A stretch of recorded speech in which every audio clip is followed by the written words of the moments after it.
Welcome to the Huberman Lab podcast, where we discuss science and science-based tools for everyday life. I'm Andrew Huberman, and I'm a professor of neurobiology and ophthalmology at Stanford School of Medicine. My guest today is Dr. Staci Whitman. Dr. Staci Whitman is a functional dentist with expertise treating both adult and pediatric patients.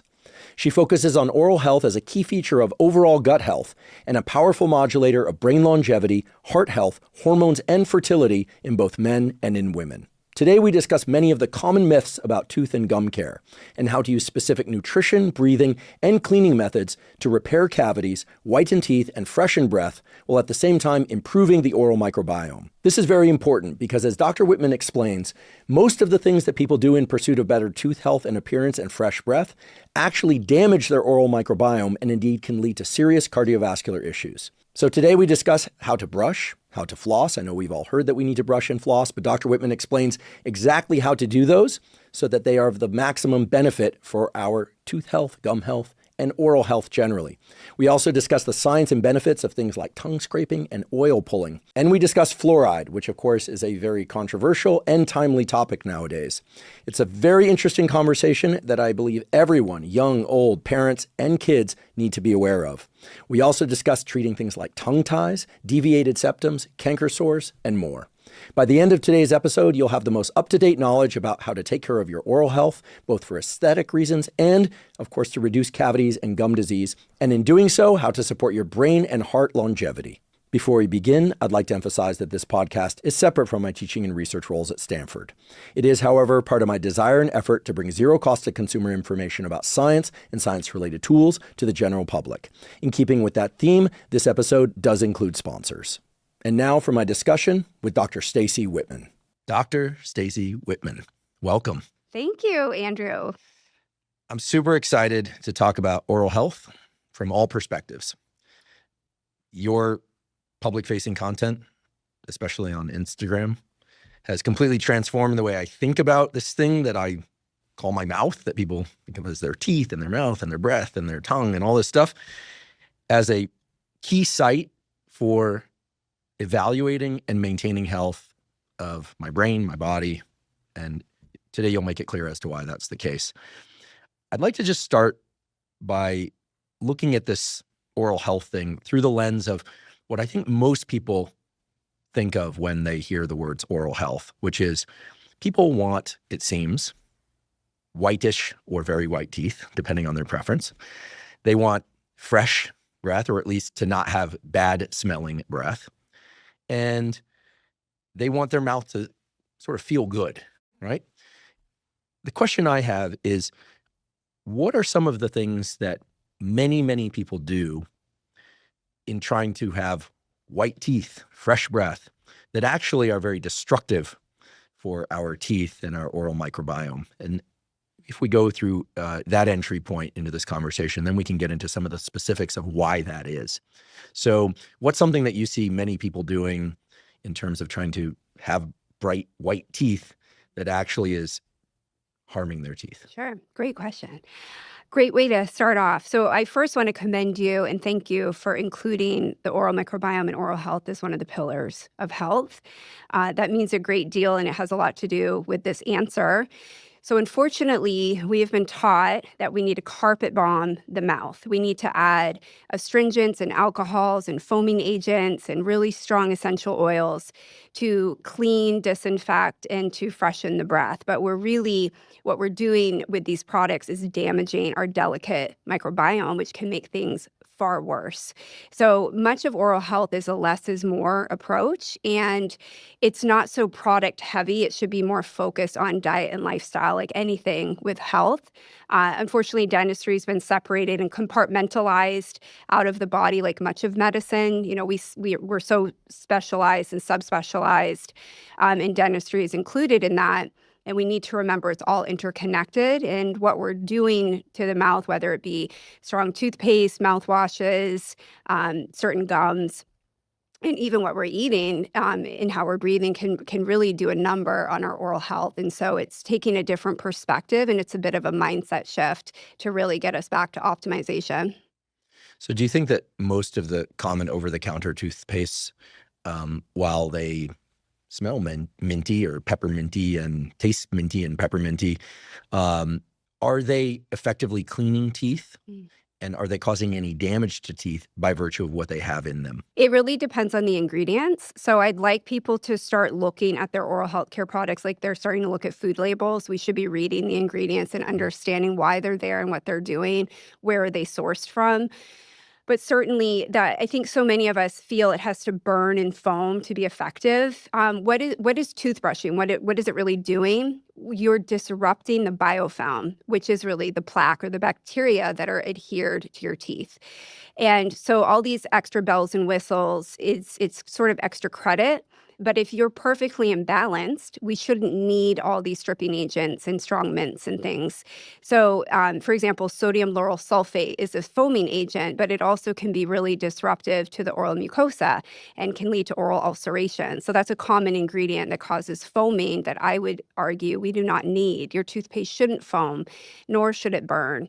Essential oils, we think, that those are natural, they're healthy, right? Well, many are very antimicrobial, and so they could be damaging the healthy bacteria in your mouth. So that's where that strong burn after many toothpastes, you really don't need that. And if your breath is so bad, or you have halitosis that you feel the need for that, then I would argue, well, let's dig deeper. Why is your breath so imbalanced? There's probably something else going on. So I really encourage people to start learning about their products. I think we just give dentistry and teeth, we push it to the side. It's kind of an afterthought many times. And just like we're prioritizing skincare, shampoo, things that we're putting on our bodies, we need to be focused on the ingredients in our oral health care products too. Especially since we're literally putting it into our body, Sure. not just on the surface of our body. What was the foaming agent again? Sodium lauryl sulfate. Okay. And the problem is there's derivatives. So some cleaner versions might have coconut-derived SLS derivatives. And many people will do okay with those, but a common complaint I see in my office are oral ulcerations. And the first thing I think of is what's in your toothpaste. Does it have SLS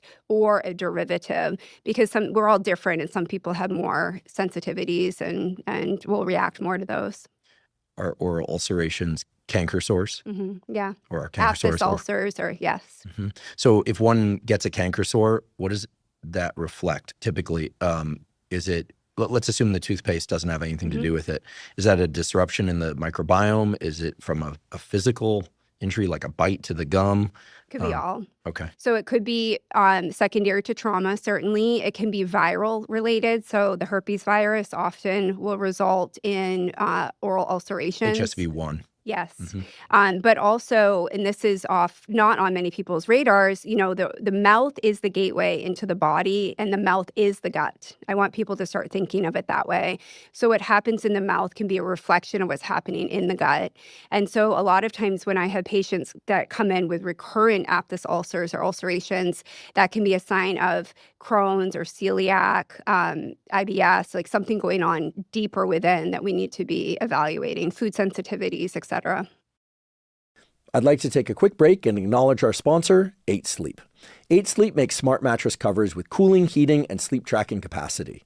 Now, I've spoken before on this podcast about the critical need for us to get adequate amounts of quality sleep each and every night. Now, one of the best ways to ensure a great night's sleep is to ensure that the temperature of your sleeping environment is correct.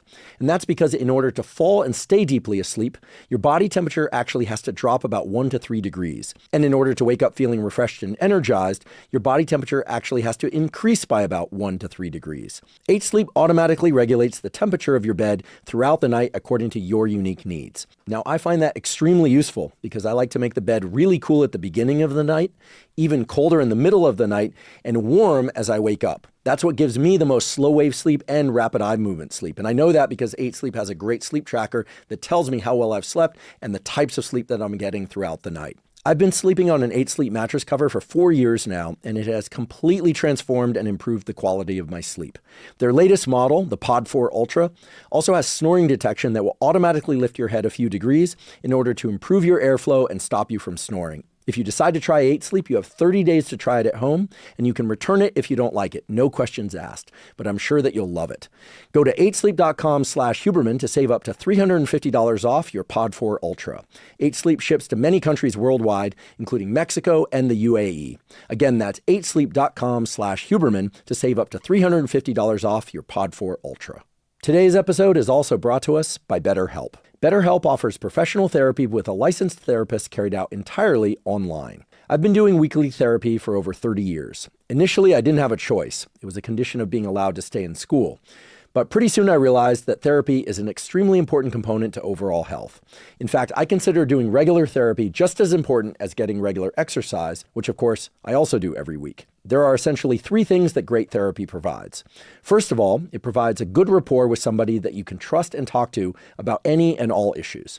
Second of all, it can provide support in the form of emotional support or directed guidance. And third, expert therapy can provide useful insights. With BetterHelp, they make it easy to find an expert therapist who you resonate with and can help you provide these benefits that come through effective therapy. Also, because BetterHelp therapy is done entirely online, it's very time efficient and easy to fit into a busy schedule with no commuting to a therapist's office or sitting in a waiting room. If you'd like to try BetterHelp, go to betterhelp.com/Huberman. For this month only, March 2025, BetterHelp is giving you the biggest discount offered on this show with 90% off your first week of therapy. Again, that's betterhelp.com/Huberman to get 90% off your first week. This would probably be a good time to talk about the whole concept that teeth can essentially build themselves and destroy themselves, independent of sugar intake and other factors. So if you would, could you just briefly walk us through, this whole business of mineralization and demineralization of teeth? Because I find this so interesting, and later I'll share a little bit. Full disclosure, I have a very complicated oral health history. And had I known what you're about to tell us, I think I would have spared myself a ton of pain. Potentially. I'm sorry to hear that, but we'll unpack that. You weren't my dentist, unfortunately. No, So I have stories to share too. We'll get to as well. I think many people do, and that's the problem. So I wasn't taught this in dental school, interestingly enough. So this is something I learned later out in practice, and it's the concept that your teeth can naturally remineralize if you have a small cavity. But let's start further back. So your teeth are constantly going through demineralization and remineralization. And this is very natural. And anytime we put anything into our mouth besides arguably neutral water, and this has to do with pH, anytime we eat, our mouth is the beginning of the digestive system. So we release amylase, which is an enzyme that helps break down our food. And in doing that, the pH drops. This is how we start digestion. When that happens, we lose minerals in our teeth. The acid will leach out calcium, phosphorus, and minerals from our teeth. But the concern is we don't want it to stay in that acidic state for too long, in that demineralized state for too long. Because if we allow our body to do its thing, our saliva will naturally remineralize our teeth. This is all part of a healthy, balanced system. So our saliva is this golden elixir of our body, and it contains immune cells and enzymes, but also the minerals that we should need, if balanced, to create that remineralization. So there's something called the Stefan curve, and essentially it's showing us how our mouth will become acidic and neutral throughout the day as we eat. The problem is, in modern society, we tend to be snacking and grazing and sipping all of the time. So we're not giving our mouths enough of a break, enough of an opportunity to remineralize. So many of us are staying in the state of constant acidity and demineralization. But what's interesting is, so if you have a small cavity or lesion that hasn't yet truly cavitated, that in a cavity means a hole. So if you look on an x-ray and I see a shadow on your tooth, it's called an incipient lesion. Those, if they're still in the enamel, those can quote unquote heal or remineralize. And this is where you would need to work with, let's say, a functional or biological dentist to understand how deep your cavity is. Once it becomes a hole, generally you do need some sort of treatment. But our body is meant for stability. It knows what to do, but how you eat, how frequently you're eating, and then we can get into this, but how you're breathing and certainly the products you're using and your hygiene practices all factor in as well. So my understanding is that the minerals that make up teeth are not the same materials that are put into a lot of common tooth care products. So without getting into a discussion right now about fluoride in water, we will get to that conversation a little bit later, but in order to frame that properly when we arrive there, could you explain why it is that fluoride is in most toothpastes when basically we don't have fluoride in our teeth at That's birth, right. but there are other minerals in our teeth that certain toothpastes have. And, so why would we give an artificial substance to our teeth? Maybe you could explain demineralization, remineralization in the context of fluoride and these other minerals. So we have hydroxyapatite, which is essentially calcium and phosphorus in our teeth. Our enamel is about 90% hydroxyapatite. The dentin, which is the layer below the enamel, through the enamel, is about 60, and our bone has hydroxyapatite too, about 60%. Our limb bones? All bone. 60% hydroxyapatite. Yes, which is calcium and phosphorus. Our saliva will also have calcium and phosphorus floating around too. So what fluoride does is it throws off the hydroxyl group in hydroxyapatite, and so it changes it from hydroxyapatite to fluorapatite. So it restructures it a bit. When it does this, the bonds generally are considered stronger, and the dental crystalline structure is more densely packed, so it's known to be more acid resistant. And so we can get into the history of how they discovered this, but essentially fluoride was put into toothpaste in about the 1960s. It became very popularized. So that is why many dentists love fluoride, is that you're using it and it makes your teeth more acid resistant. And also it has some antimicrobial effects too. The issue I have, and we can unpack this more later, is that it's not super selective. So it's not only selecting anaerobes or pathogenic bacteria, but it potentially could be damaging beneficial bacteria too. So that's why toothpaste has fluoride in it. It also will lower the critical pH.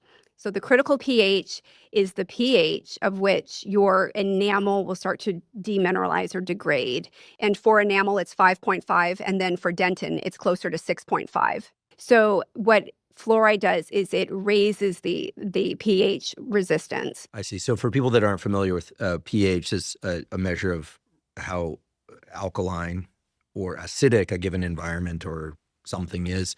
And so what you're telling me is that fluoride makes teeth ultra strong. It's not a mineral that teeth normally see. Like if a child never used fluoridated toothpaste or drank fluoridated water, they basically, unless they happen to drink from a stream with fluoride in it, their teeth would rely on hydroxyapatite to remineralize. But we put fluoride into toothpaste and into water, and that allows teeth to become even stronger and even more acid resistant. Yes. Some out there argue the enamel structure actually is weaker. This is very nuanced, but generally the dental community believes it's a stronger version of enamel. Some will argue when you look under scanning electron microscopy, the crystalline structure can be more wave-like and potentially the bonds could break more easily. But generally, topical fluoride does work. However, it is no match for a poor diet, So all of this really comes back to what you're eating. So it will make you less at risk for cavities, but it's not a shoo-in. Like it's not for sure going to prevent decay. What are the times in each 24-hour cycle when our teeth are repairing themselves? It's like in the middle of the night, provided somebody's asleep, they're not eating, they're not drinking unless they get up for a moment and have a sip of water or something. In between meals, they're not eating. If I just sort of naturally intermittent fast, I generally eat my first bite of food somewhere around 11 a.m., sometimes a little earlier, but that's just habit. It sort of falls under this intermittent fasting kind of thing. So I and many people have stretches of time of anywhere from 3 to 14 hours when we're not ingesting any food or caloric beverages.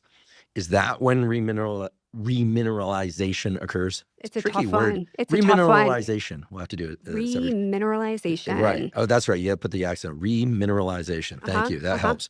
You said that before. Yes. Thank you. Is that when our teeth repair themselves? Yeah, this is great. This is important. So generally after you eat, as I mentioned, your mouth will become more acidic.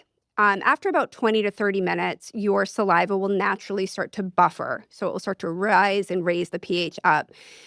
I like to see us eating more on a schedule. So generally every 2 hours or so is when we'll get full optimal remineralization. The issue is we are a society on the go and we're grabbing crackers and chips and granola bars and we're eating and nibbling and sipping on frappuccinos. So we never allow that remineralization to take its full effect. So yes, when you're not putting food or drink in theory in your mouth, your saliva, if it's optimized, and we should talk about that as well, will be remineralizing. But unfortunately, I do feel so many of us are just not in balance. We're dehydrated, we're mineral deficient, we're calcium deficient, we're phosphorus deficient. And we're mouth breathing, so the pH is changing just from mouth breathing can make the mouth more acidic. And so there's a lot of factors at play. But in theory, if I can make one suggestion to someone out there who might be struggling with cavities, I want to know not only what are you eating, but how frequently are you eating it? And this is a great reason why, from a dental standpoint, fasting, intermittent fasting, or time-restricted eating is a great way to combat dental decay. It's also better on gut health as well. The migrating complex, the cleansability, just giving things a break and a rest is really important. I grew up hearing that sugar causes cavities. Does sugar cause cavities? And when we say sugar, of course, all the biologists and people with a nutrition background roll their eyes because sugar is a very broad statement, Sure. right? There are simple sugars, there's fructose, there's sucrose, there's glucose, there's all sorts of variation within the simple and complex carbohydrates. But when I'm saying sugar, I'm thinking about foods that taste sweet or that contain sugar that's masked by other flavors. I just, for sake of simplicity. Like added sugar. Like added sugar. I mean, now if you buy a cracker, typically, if you look at the package, there's some sugar in there, which is ridiculous, but that's a whole other discussion. Yes. But, or we could just even say starchy carbohydrates. Fermentable carbohydrates is what I like to say, but that gets kind of nerdy. So not directly. It's really acid that causes cavities. So what sugar does, and I like everyone to think of flour like sugar.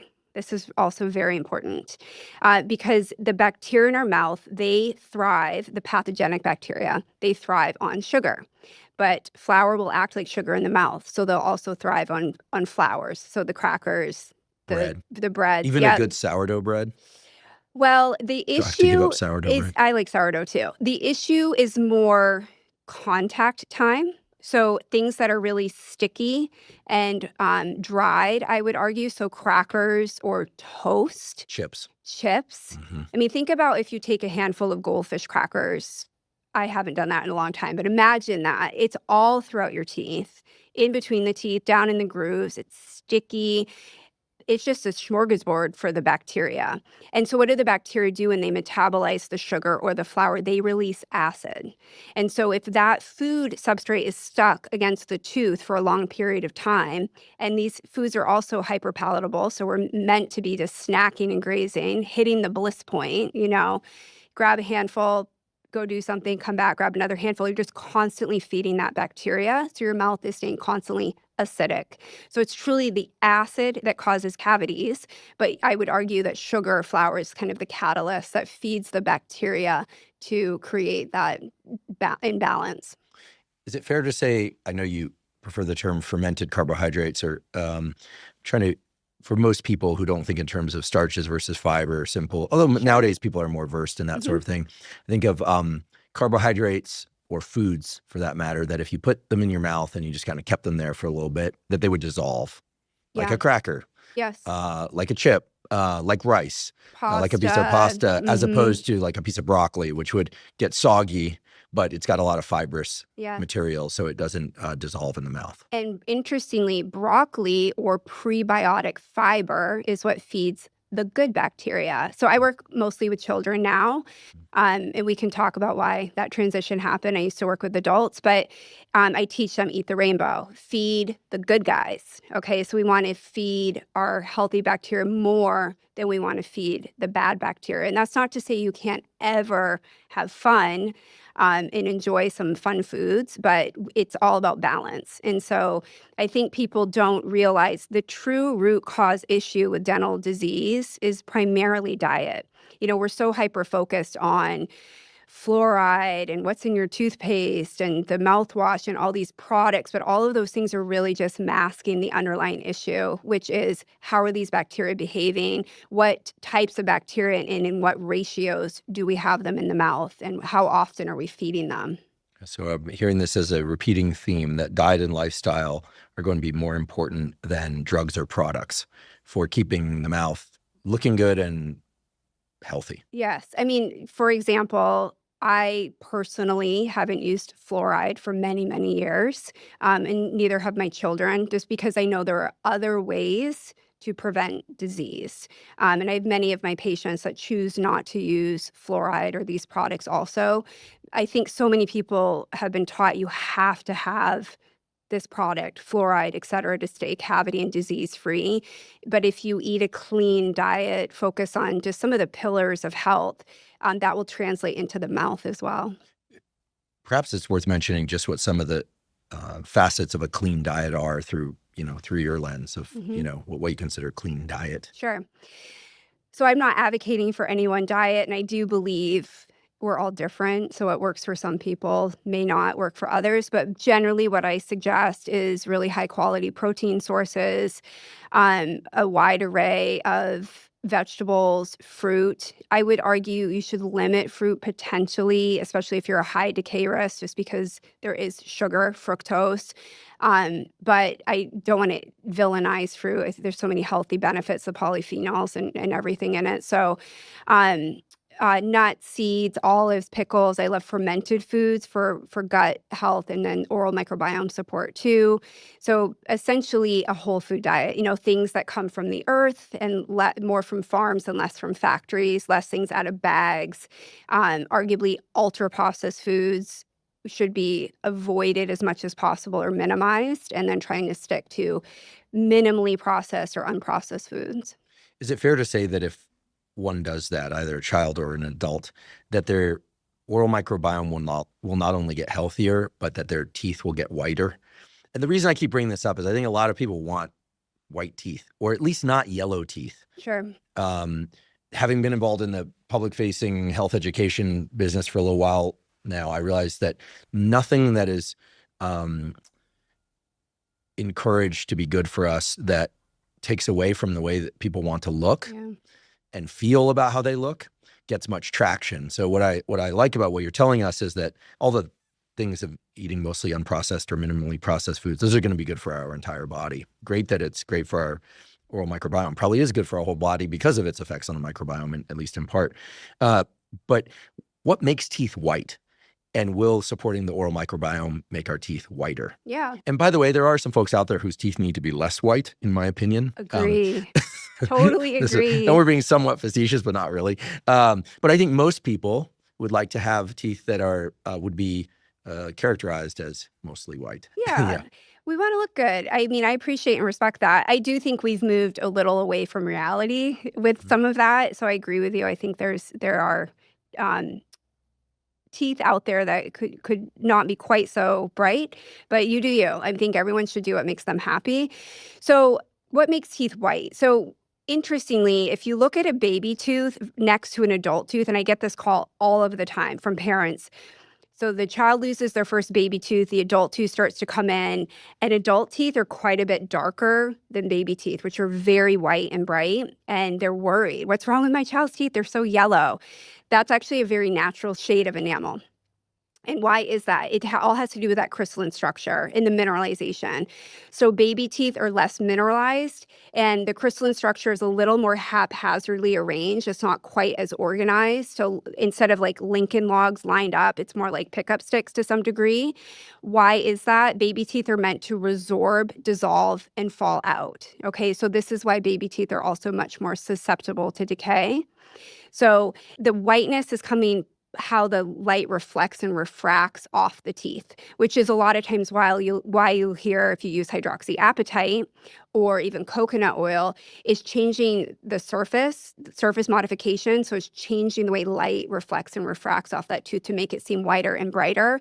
Now, certainly with adult teeth, if you're using bleaching agents, hydrogen peroxide or carbamide peroxide, some of the stronger bleachings, that's actually penetrating into the tooth and changing the structure, pulling out stain. Do people do that? They gargle with hydrogen peroxide? Well, they do bleaching trays, essentially. People will rinse with hydrogen peroxide, yes. And it will make your teeth brighter and whiter, but I'm telling you, it's going to do a number on your oral microbiome. So I suggest it in a very limited fashion. The only time I ever had a bad canker sore was because I gargled with 50% water, 50% hydrogen peroxide, because an acupuncturist recommended it. He looked at my tongue and then he said, you should do that, and then I did that. And then, 4 or 5 days later, I had this nickel-sized canker sore on the roof of my mouth. And I was like, ugh. And I will say, and I have no product affiliation whatsoever, but to any specific products, but by switching to hydroxyapatite containing toothpaste, my teeth, they definitely have gotten whiter. Yes. I drink a lot of yerba mate and coffee, and I brush, but that was it. It was sort of a progressive issue of my teeth dimming. So that's been great. I also used to get cavities fairly often when I was a kid. I'll talk about that a little bit later. But since switching to hydroxyapatite toothpaste, I've had stellar dental reviews, assuming my dentist is looking carefully. I believe he is, but we'll see. And to me, it just makes so much more sense. Give teeth the mineral that they normally use to remineralize. It just makes sense. It's biomimetic. It depends on how you look at life. I think I prefer biomimetic materials personally. It's a personal choice, but I agree with you. My patients who have switched to hydroxyapatite, and I'd like to point out, not all hydroxyapatite toothpastes are the same. It depends on sourcing and the other ingredients that are in there. Mm-hmm. But generally speaking, their teeth look healthier, stronger, whiter, and brighter. They just look more nourished, more hydrated. Their microbiomes look more balanced too. You're talking about kids and the fact that sometimes if their teeth are a little bit yellow, that's normal. One thing that I've been really struck by as the discussion around longevity seems more and more prominent these days is occasionally I'll run into somebody who's in their 70s or 80s, even 90s. And it's very rare to encounter somebody in their 80s or 90s whose teeth are not the color of this tea. And for those that are listening, it's a very dark brown. Mm-hmm. I've never seen somebody, unless they're doing something highly artificial with bleaching, I've never seen somebody 75 or older whose teeth aren't basically yellow to brown. Darker. And when you look at people when they're very close to death, their teeth often look very opaque. Mm-hmm. What is that? Is that a blood flow issue? Is it, what's going on there? Yeah, it can be xerostomia or dry mouth. So we definitely lose salivary capabilities as we age. Very likely more mouth breathing. So mouth breathers will tend to have darker teeth because the teeth desiccate, they dry out, and over time you will experience mineral loss. Decades and decades of coffee, tea, wine will do it too. Well, I don't drink the wine, but I've definitely had coffee, tea since I was a little kid. I've been drinking mate since I was 5. It's good. Yeah, it's delicious. Yeah, gotta live life. Yeah. But and so they're losing minerals too, over time. Your teeth take a beating. I mean, we're living to be 100 now. That's a long time to maintain this non-shedding surface in our body, So, and then it depends on the generation too, but some generations, especially as you mentioned, 70s, 80s, I'd wonder about tetracycline exposures when there's certain antibiotics that we don't use anymore that were known to darken the teeth, which is why they pulled them from common prescription. That raises a question I'd never thought about before. So if one takes a course of antibiotics Typically, the advice is to ingest low sugar kombucha, to have some Bulgarian or Greek yogurt, like repopulate the gut with healthy with the substrates for healthy microbiota. We now know, because you've told us, that the mouth is the gut, which makes perfect sense. We are but a series of tubes. That's why I always teach in my developmental neurobiology class, but it's true. It's true. In embryology, you learn that we're basically born of a bunch of tubes that are kind of do their thing in development. But the digestive tract obviously starts with the mouth. So is it the case, therefore, that we should be repopulating the oral microbiome if we take a course of antibiotics? Yes. Very commonly, patients' parents will report, gosh, my child just finished this course of antibiotics and now their teeth are stained, or their gums are inflamed, or they just seem off. And it usually is because they've wiped out a lot of the healthy bacteria too. It's all connected. So I do suggest my patients, if I have to write antibiotics, which I try to avoid, but sometimes we have to, that they do take a high-quality probiotic and increase their probiotic-rich fermented foods as well. So a high-quality probiotic pill. Generally, because it's hard to get in enough, especially in kids, I would argue.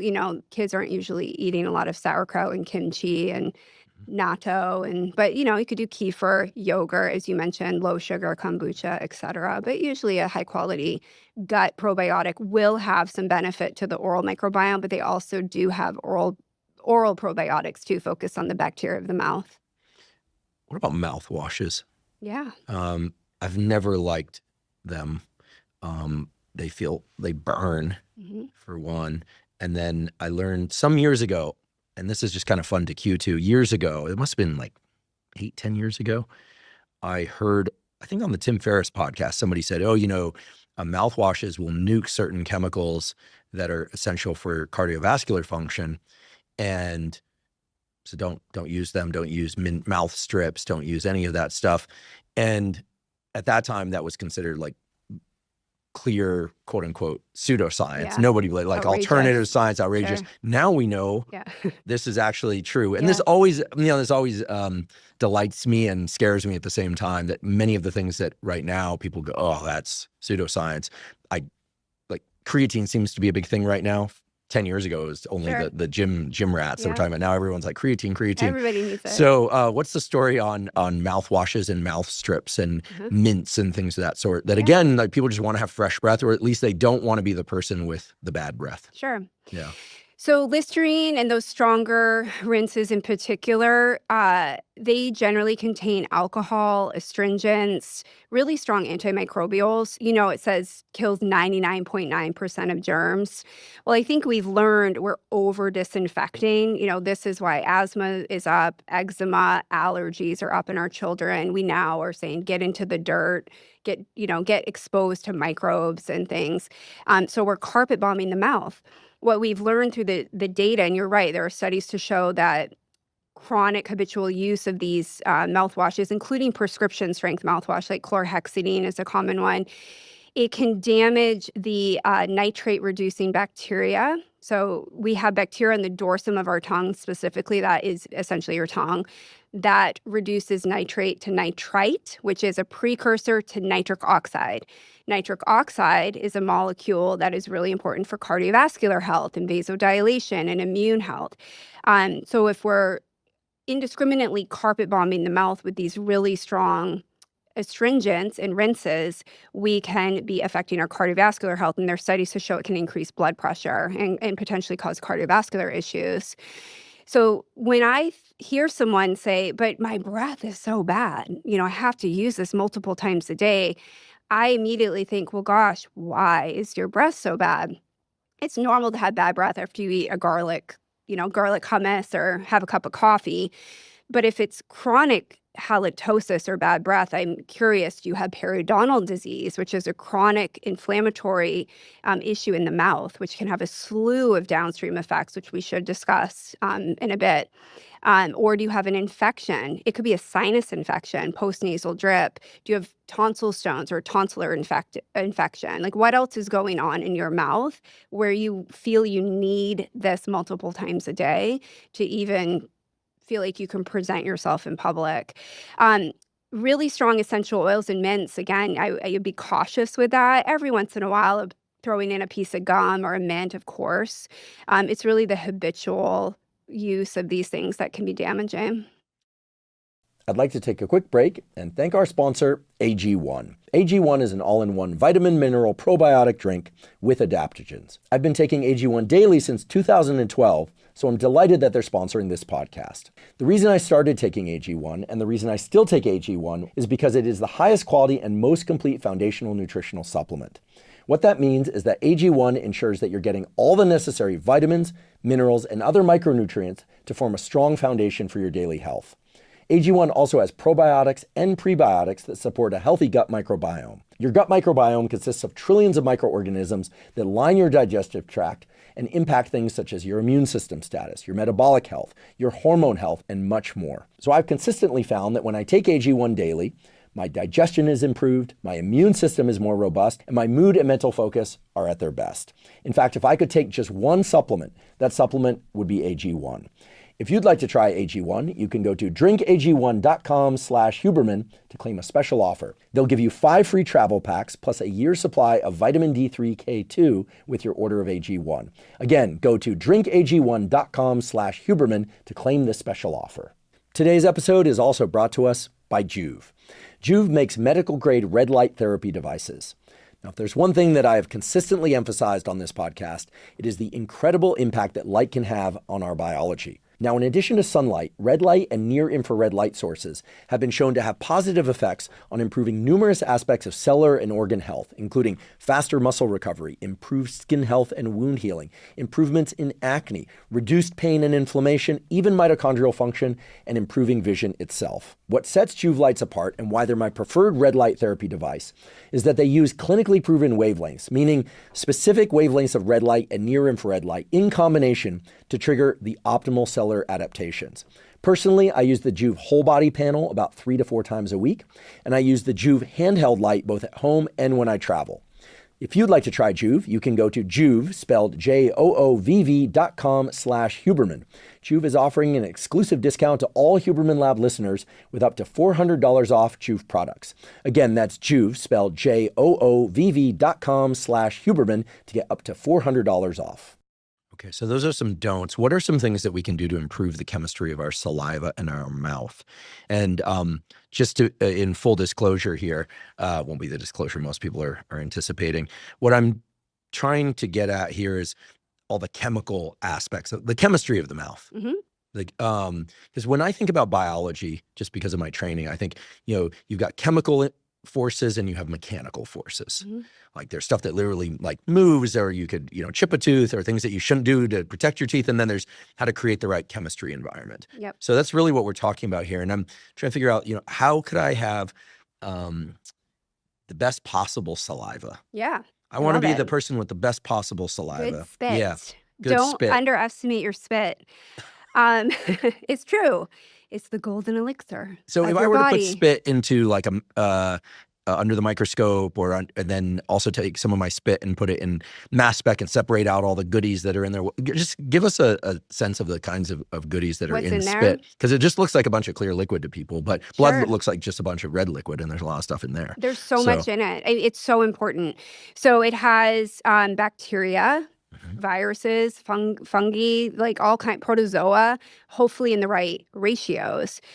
So we want beneficial bacteria. We all have about 5% pathological bacteria. However, at that ratio, those may not be pathological. Like they're symbiotic at that point. We are still unpacking and learning more about the oral microbiome. But essentially, you'll have bacteria. There's hormones. There's free There's cortisol. hormones. Cortisol's in our spit, folks. Yes, Yeah. absolutely. Yep. There are enzymes to aid in digestion. There are immune cells, and there are minerals floating around too. So think about how important saliva is to chew. If you have dry mouth or you're sick, you can't chew and swallow your food. And this is why a lot of elderly people have a very hard time eating certain foods, or if you've undergone cancer therapies and things. Once you get xerostomia, dry mouth, your teeth can degrade so quickly. So your saliva is so important. And so how do we keep it healthy? Hydration. So many of us are dehydrated.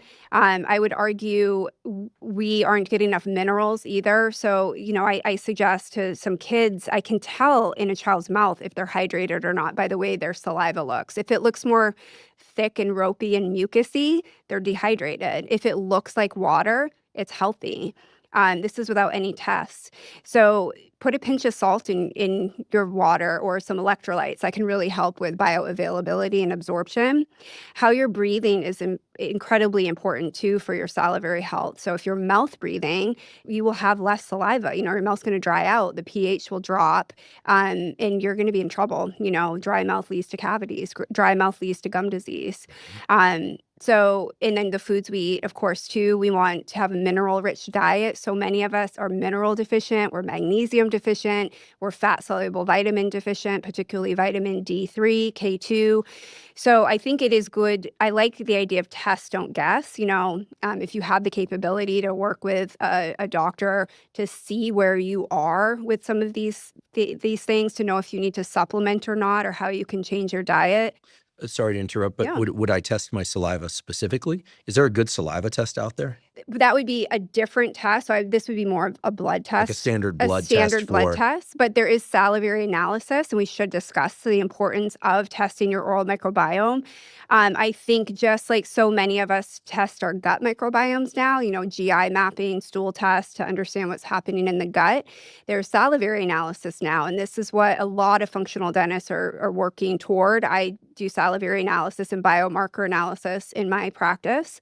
We can tell a lot through a patient's saliva and what ratio and types of bacteria are there, as well as fungus and viruses and things as well. So if you have the capability, if you really want to optimize your health, I suggest testing your oral microbiome, because there are certain keystone pathogens that you may have that you're unaware of that can lead to many downstream issues. And we can jump into this now, but the oral systemic connection is really blowing up now, and how oral bacteria, specifically pathogens, can contribute to Alzheimer's and dementia and fertility issues, pregnancy issues, cardiovascular issues, autoimmune disease, rheumatoid arthritis, diabetes, obesity, mood disorders, cancers. It goes on, all coming back to the bacteria in our mouth. Amazing. I really want to not just double click, but really dive into that. No pun intended.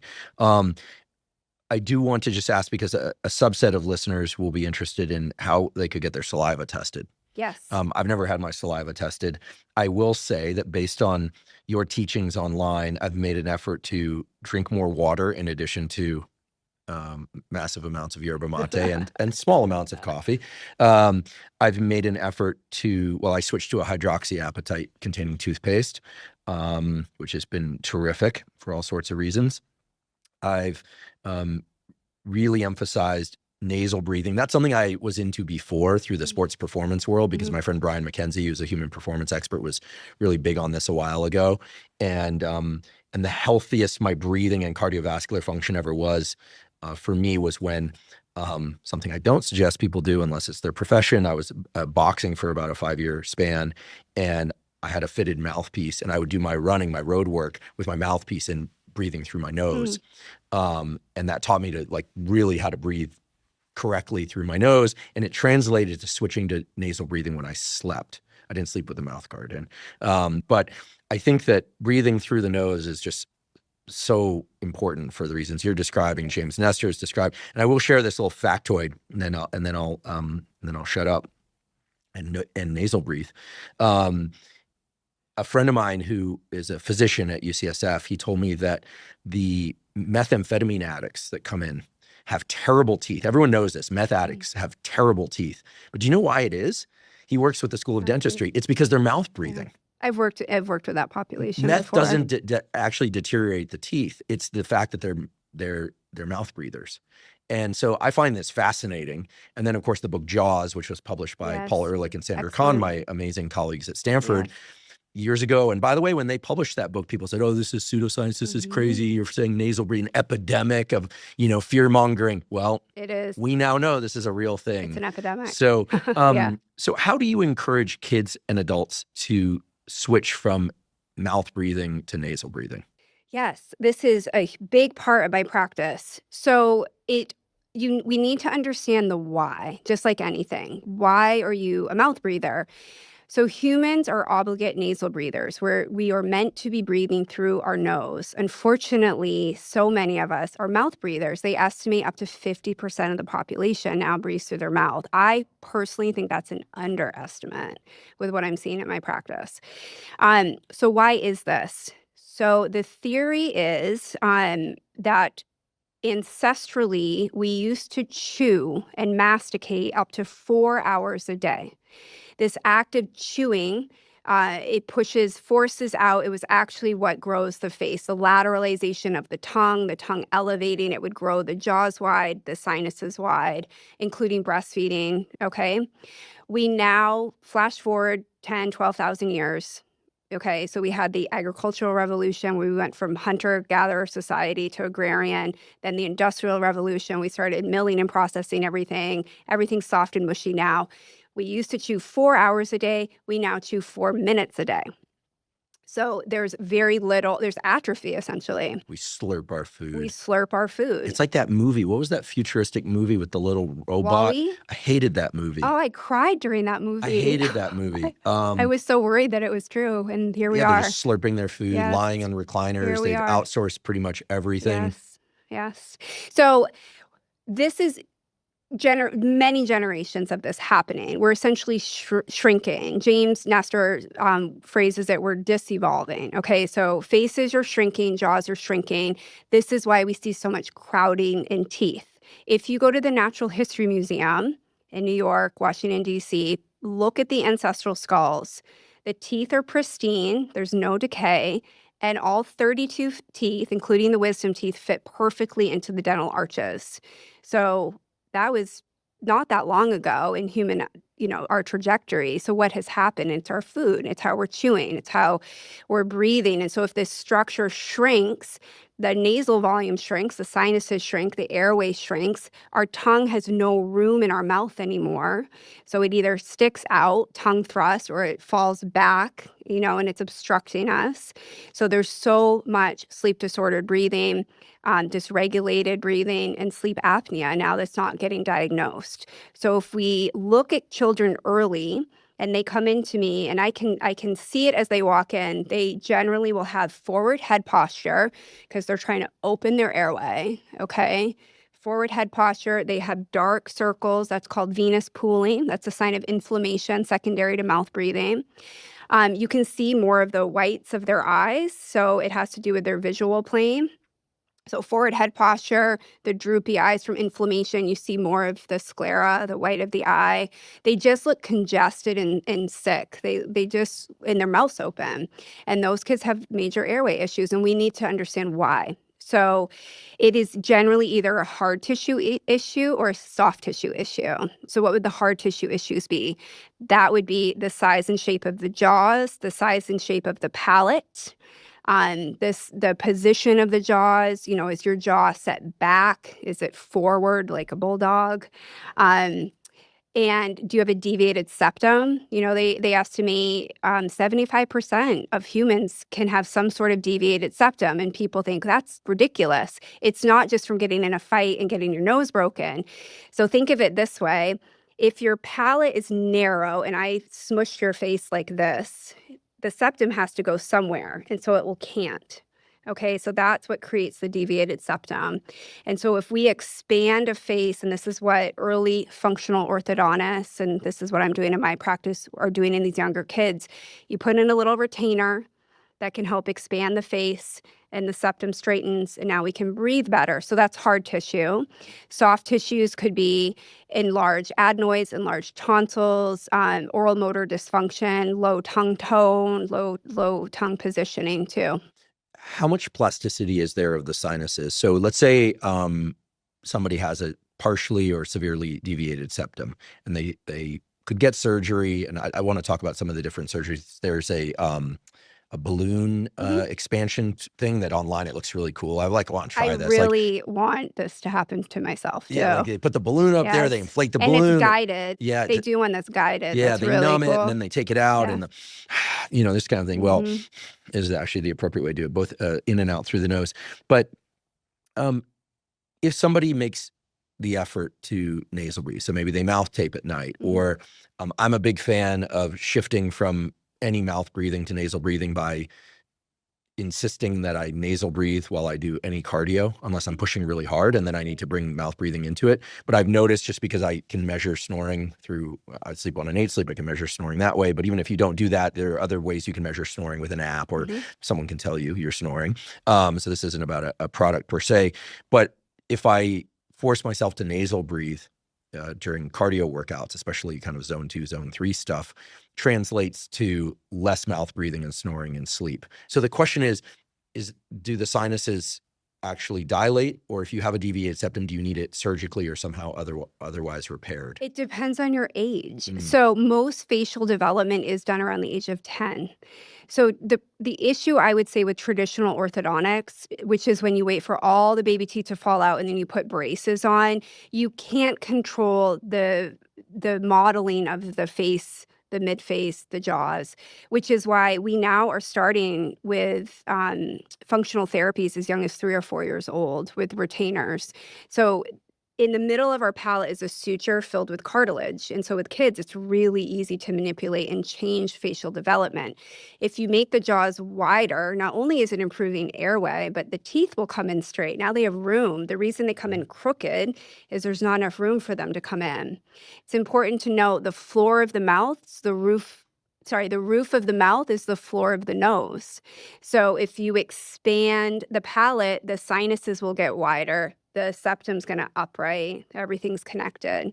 Now, as an adult, it's really hard to manipulate bone structure just through posturing and habit. There are myofunctional therapists, which they're the best, and they're really important in this conversation. Think of them like physical therapists for breathing, teaching you to keep your lips closed, your tongue up. All of this musculature is really important, toning it. If you don't use it, you lose it. So if you're a mouth breather, your tongue will lay low. Your tongue's a muscle. It will get weak. It will get flaccid. So we want to strengthen these muscles to help with lip seal and nasal breathing. But as an adult, if you do have a skeletal discrepancy, usually you need some sort of intervention. You're not going to just be changing it through lip taping or how you're training or myofunctional therapy. And there are more conservative ways now besides true jaw surgery. There's an appliance called the HomeoBlock, which I know is what James Nestor used. You can read about it in his book. That will actually start to change facial structure. There's less invasive treatments. There's an MSC appliance. It's a maxillary skeletal expansion device. It does put these little mini screws in your palate, but it will pop the suture in adults. And this is, Yikes. You really would have to want this because you're struggling so much. And people who aren't breathing well, they're struggling. I think it's the most important thing for health is how you're breathing and how you're sleeping. And with children, if they're not breathing appropriately and they're waking up a lot, which is why it would be interesting to get some sort of product on you. I'm just curious. Do you get into deep sleep? Do you get into REM sleep? I do. Great. Yeah. I'm measuring deep sleep and REM sleep From through the 8 sleep or WHOOP or both. My deep sleep is great, provided I get to sleep by about 10:30, because that's when you capture when I capture the deep sleep window. If I go to sleep around 11 or midnight, I lose out on some deep sleep, even if I sleep longer. Yes. And my REM sleep's really solid these days. Yeah. I'm struck by how convincing the data are about nasal breathing improving brain function. There were a couple studies that showed that if people either mouth breathe or nasal breathe in a laboratory study, the nasal breathers have better memory recall. But those were of odors. So everyone said, well, okay, of course it's of odors and you're breathing through your nose. And so you can remember those odors. So they've now run these studies with other types of memory and brain function. And it's just very clear that you oxygenate your brain better and you you think better, your cognition's better, your memory's better for everything, not just odors. So you get 20% more oxygen when you nasal breathe, and this is really important for children in these formative years of brain development. And this is why we're seeing studies showing that children who mouth breathe have sleep disordered breathing. They have behavioral issues, and many are getting diagnosed with ADHD and arguably potentially put on medications, when really, if we'd screened them for airway issues, potentially we could have avoided some of this. And it also has to do, we're not getting into deep sleep. The lymphatic system's not kicking in, hormone function's not kicking in. So a lot of these children, growth hormone is impaired, antidiuretic hormone is impaired if they're not getting into deep restorative sleep. So that's why we see bedwetting. Some signs to look for in your partner or your children is tossing and turning, clenching, grinding, snoring or noisy breathing, sleeping in really odd positions like craning the neck because they're trying to open their airway, spinning around the bed, the child's legs are in and the body's like out of the bed, the bed sheets are everywhere, and then certainly waking up unrested and then noticing behavioral issues too. Well, all you have to do to convince the male half of the audience to focus more on nasal breathing is to tell them, and to not use mouthwashes, is to tell them that being a mouth breather will give them sexual dysfunction, Yes. Or will predispose them to sexual dysfunction, and they'll start working on their nasal breathing. Because of nitric oxide. Because so of nitric the oxide, paranasal right. sinuses is what will help produce nitric oxide too. So if you're breathing through your mouth, not your nose, you're not getting enough nitric oxide, which is very important in sexual health. But also, we know men who have gum disease are 2.85 times more likely to have erectile dysfunction as well. Wow. So no bleeding gums. We do not want inflamed bleeding gums. Flossing is something we haven't touched upon yet, but it's incredibly important, not only for cavity prevention, but gum health. Pink in the sink, any amount of bleeding is a sign of inflammation, and it doesn't just stay in the body. It can impact the entire system. So please take your gum health seriously, if for nothing else, and for your sexual health. great message. So to shift over to nasal breathing, if somebody's really struggling with this, are you a fan of mouth taping? Yeah. You want to make sure you can do so safely. So with kids, I always suggest they get screened by an airway-focused dentist or potentially an otolaryngologist or an ENT.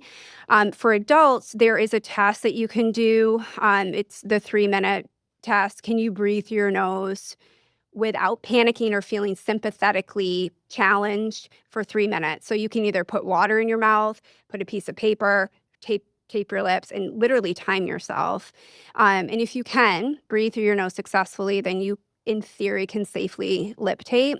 There are different tapes that you can do so that are open in the middle, so you can still off gas, or it feels less invasive.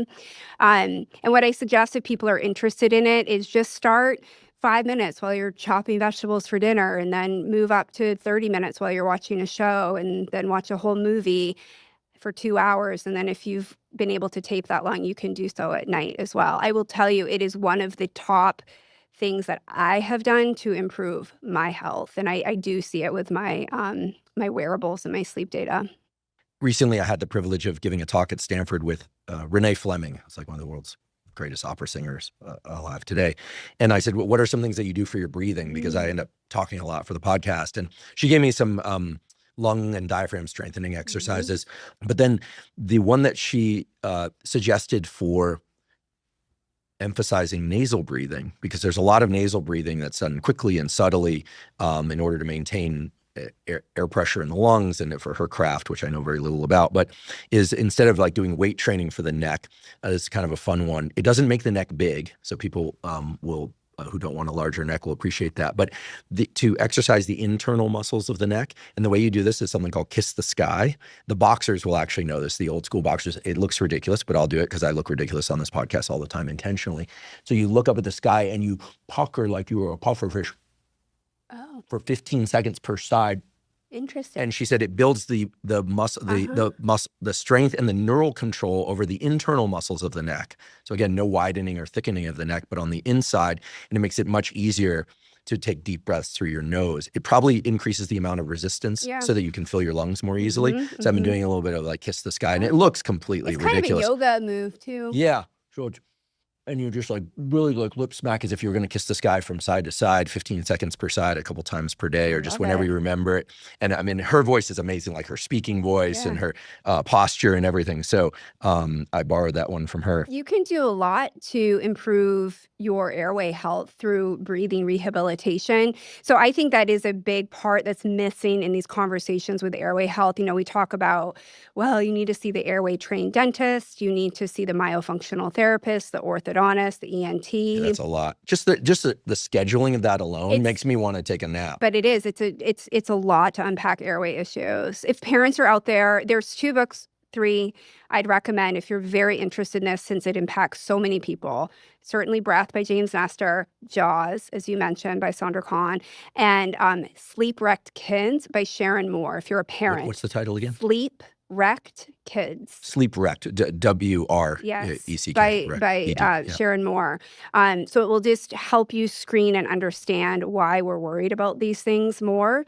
But yeah, we can't overemphasize airway health, especially in our children, you know, and catching it early and intervening early is really important. Great. In trying to maintain airway health and healthy saliva, and now I'm obsessed with saliva. I was like, cool, it's got all this stuff in it. I was thinking it's just like, if we know blood has all these goodies in it, we test blood.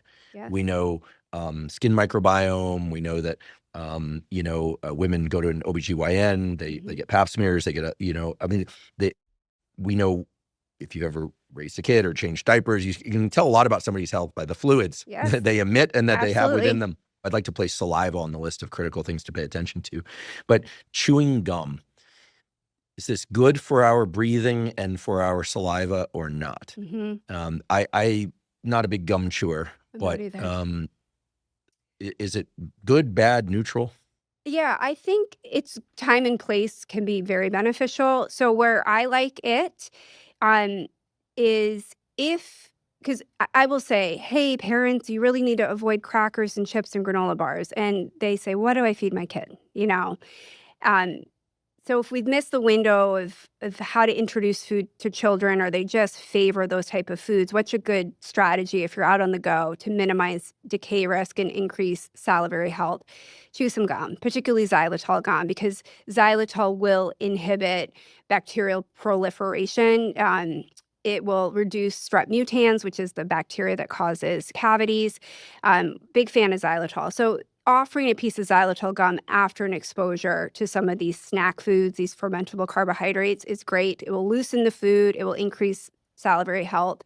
Some people like it to strengthen, mastic gum. I always get asked about that. You can overdo it. I worry about temporomandibular dysfunction. I had a bad experience with mastic gum. I was buying it. I love the kind of the primordial aspect of it. It's like a tree sap that you chew on. It comes in this beautiful paper package, and no plastics or anything. You get it going in there, and you feel like you're really like working it the same way my bulldog Costello would like work. He used to like teeth on like bricks, and like he was just, and you feel great. And then all of a sudden you'd go, and your jaw would kind of stick, and then later you're like, whoa, like my jaw really hurts. Or you feel something pop up in your joint. And it'll give you that. These days the young influencers are so obsessed by this. It'll give you a little bit of a golf ball hypertrophy of your jaw. That's not why I was doing it, but boy, does it make your jaw feel sore. Yeah. Yeah. I'm not a big fan. I like to just explain it. Think of a baseball pitcher. I mean, how many of them go on the disabled list because they're overusing their shoulder? It's a similar joint, rotation. If we're only meant to chew really for sustenance. That's how we were evolved. So if you're chewing gum all day, it's very likely wearing down the cartilage in your joint. So I'm not a huge fan of it. I just personally don't love gum chewing, but I think time and place too. So especially from a cavity standpoint, or hydration, increasing salivary flow. But I would just chew it for a couple minutes, throw it out. You don't need to be chewing it for an extended period of time. But chewing food is good. Yes, thank you. So the issue, as we mentioned, is, we are slurping and smushing our food. Oh, gross.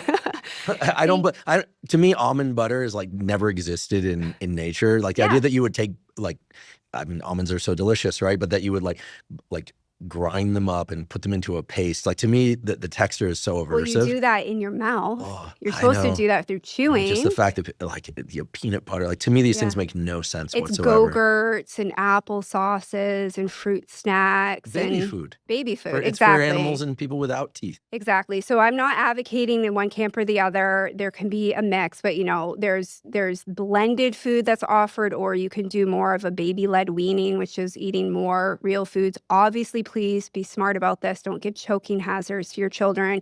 There's a lot of information out there that you can look on how to safely prepare food for your child, but chewing is incredibly important for facial development. Well, I was thinking for adults. I was kind of making fun Yes. of the fact that adults are eating like kids. Well, Like they're like slurping their food and they're like chicken nuggets and French fries, and we need to chew. When really asked what's gone on with the airway, why are faces shrinking? It's chewing. We've lost chewing. And then arguably breastfeeding too. We've moved away from exclusively breastfeeding too. What are the numbers on that? I don't know the numbers on that. How many people? I don't know either. I don't know, but it's certainly down. I think it's making a resurgence, and a lot of people though are doing a blend. And we do what we need to do. I mean, a lot of women are working, and so it's important to know if you're not able to breastfeed, or it doesn't resonate with you, or you are working and having to pump, that there are fixes. Okay, so this isn't dire, but just working with someone to catch these issues early. And also, unfortunately, even if we're doing all the things correctly, introducing hard foods, our child's chewing and their nasal breathing, and we're breastfeeding, it's hard to combat generations and generations of disevolution, essentially. So a lot of humans are needing intervention now. I'd like to take a quick break and acknowledge one of our sponsors, Function. Last year, I became a Function member after searching for the most comprehensive approach to lab testing. Function provides over 100 advanced lab tests that give you a key snapshot of your entire bodily health. This snapshot offers you with insights on your heart health, hormone health, immune functioning, nutrient levels, and much more. They've also recently added tests for toxins such as BPA exposure from harmful plastics and tests for PFASs or forever chemicals. Function not only provides testing of over 100 biomarkers key to your physical and mental health, but it also analyzes these results and provides insights from top doctors who are expert in the relevant areas. For example, in one of my first tests with Function, I learned that I had elevated levels of mercury in my blood. Function not only helped me detect that, but offered insights into how best to reduce my mercury levels, which included limiting my tuna consumption. I'd been eating a lot of tuna, while also making an effort to eat more leafy greens and supplementing with NAC and acetylcysteine, both of which can support glutathione production and detoxification. And I should say, by taking a second Function test, that approach worked. Comprehensive blood testing is vitally important. There's so many things related to your mental and physical health that can only be detected in a blood test. The problem is blood testing has always been very expensive and complicated. In contrast, I've been super impressed by Function's simplicity and at the level of cost. It is very affordable. As a consequence, I decided to join their scientific advisory board, and I'm thrilled that they're sponsoring the podcast. If you'd like to try Function, you can go to functionhealth.com/Huberman. Function currently has a wait list of over 250,000 people, but they're offering early access to Huberman podcast listeners. Again, that's functionhealth.com/Huberman to get early access to Function. Earlier, you mentioned the many different systems and diseases of the body that the oral microbiome has been directly linked to. I would say in science and medicine, there are direct effects, like this mediates that, and then there are indirect effects. Like if a fire alarm goes off in the middle of the night, your sleep isn't good, but fire alarms don't regulate sleep. They just can modulate your sleep. Mm-hmm. But my understanding, and I'm not deep in this literature, but my understanding is that we now have fairly conclusive evidence that certain bacteria from the mouth make its way to the brain or heart or other tissues and directly increase either the occurrence or the susceptibility of dementia, cardiovascular disease. That this isn't just you broke your ankle, so you move less, your heart gets less healthy, your brain gets less healthy. This is the kind of point I'm trying to make. Mm-hmm. But that the bacteria in our mouth, bad bacteria, can cause real problems for the brain and heart. Yes, and many other systems too. So much research. So they're finding 57 diseases or linked back to oral dysbiosis or oral pathogens, which is quite a lot. And different species can affect different parts of the body. So what does this all come down to? It comes down to gum disease. So it's important to note about 80% of the global population suffers from some sort of gum disease. That's huge, and about 10% of the population will have severe periodontal disease, which is chronic bone loss, tissue loss, and this is where we get tooth loss too. So gum, it's sort of a continuum, but these all have one thing in common. It's the type of bacterial species that live in our mouths and when they get out of balance. So there's something called the red complex. These are the 5 bacteria that most influence gum disease and dysbiosis that can affect the heart and other organ systems. The big contenders, P. gingivalis, F. nucleatum, T. denticola, there's AA, and then strep mutans too can affect the heart as well. But why do these bugs, how do they get where these other organ systems are, and what are they doing? So I like to term this leaky gums. So we've all heard leaky guts. Mm-hmm. So let's say we're just in dysbiosis, and probably because maybe our oral hygiene isn't the best, as well as some other things. So we're not flossing, let's say, and our gums bleed. Okay, that's a sign of inflammation, but you now have created a vector, an opening in the skin, in the mucosa, where bacteria can get into the circulatory system, catch a free ride, and end up in places they shouldn't be. And that creates an immune response, so an inflammation, okay? And then also these bacteria release endotoxins, okay? They can create cytokine storms, all kinds of things. So the body doesn't like these bacteria to end up where they shouldn't. So heart disease, for example, if you have gum disease, you're 2 times as likely to have cardiovascular issues. If you have gum disease, you're 3 times more likely to have stroke. A lot of this is correlative, not quite causal yet, but some of these are looking to have more influence than others, and there's more research that's needed. Fertility is a big one that I like to speak about. So women who have gum disease can take 2 months longer to get pregnant and to conceive. And there are studies that show in couples that can't conceive that 90% of the men show some sign of gum disease. And once they go in and get it treated, then their fertility conception improves by 70%. That's significant, Yeah. And it's not only gum disease, but just any oral infection. P. gingivalis is being linked to Alzheimer's and dementia. These bacteria end up in the brain. They cross the blood-brain barrier, and they create amyloid plaques and inflammation in the brain. And so there's been many studies now. One big one was out of Harvard, where they sampled the cerebral spinal fluid in the brains and saw that in these plaques, they had P. gingivalis of almost 100% of the patients. And when they tested them against other patients who had passed away without dementia or Alzheimer's, they didn't see any P. gingivalis. So there's a lot of association and links right now that we need more research on. The other to be aware of is cancer. And this is why I love people to consider oral microbiome testing. I personally have a friend who we tested her oral microbiome, and she was through the roof with F. nucleatum. Pretty asymptomatic otherwise, but F. nucleatum is linked to increased risk of pancreatic cancer, breast cancer, and colorectal cancer. I mean, we swallow 2,000 times a day, and we know some of these bugs, these bacteria, they can live through the stomach acid and make their way down into the gut. Pancreatic cancer is, sorry to interrupt, Yeah. I must say I've had a couple friends die of pancreatic cancer, and while I wouldn't want any cancer, that's the one that I really wouldn't want because so many of them are deadly. I have someone really close to me dealing with it right now. He actually just had his pancreas removed prophylactically because it was precancerous. Did the Whipple procedure. Yeah. If they catch it early enough, it goes anterior to posterior, and if you catch it early enough, they can lop off the anterior portion, the Whipple procedure as it's called. But even a colleague of mine, a brilliant bioengineer, a few years ago, who had the Whipple done, and he was progressing well, and then he passed away about 1.5 years ago. Yeah, pancreatic cancer is Don't want it. no joke. And so if you could just test your spit, it's a simple test. It's and I can give some of the tests that I like in the show notes, but You just spit into this little vial and mail it off, and then they send back your results with you. I mean, that's pretty amazing. You do need to find a dentist who can then guide you. What do you do with this information?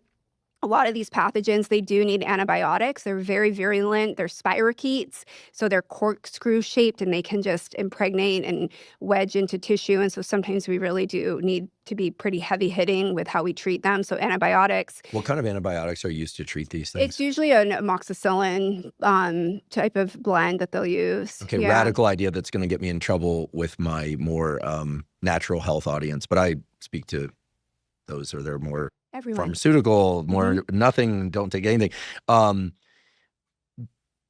What is the argument against once every 3 years as a healthy adult doing a round of antibiotics to kill off unhealthy bacteria, replenishing the microbiome in various tissues? Just preventatively? Yeah, just preventative, like kill off what might be living in the mouth, like kill off what might be living in the prostate. I learned recently that, the prostate doesn't have its the same sort of immune system protection. Yeah. And so a lot of men, while they don't have UTIs, they have a prostatitis, and they basically just need to do a 21-day or 31-day round of antibiotics. And everyone will be like, oh, you're spreading MRSAs with that or something. Yeah. No, but it can protect against a number of different cancers related to the prostate and things like that.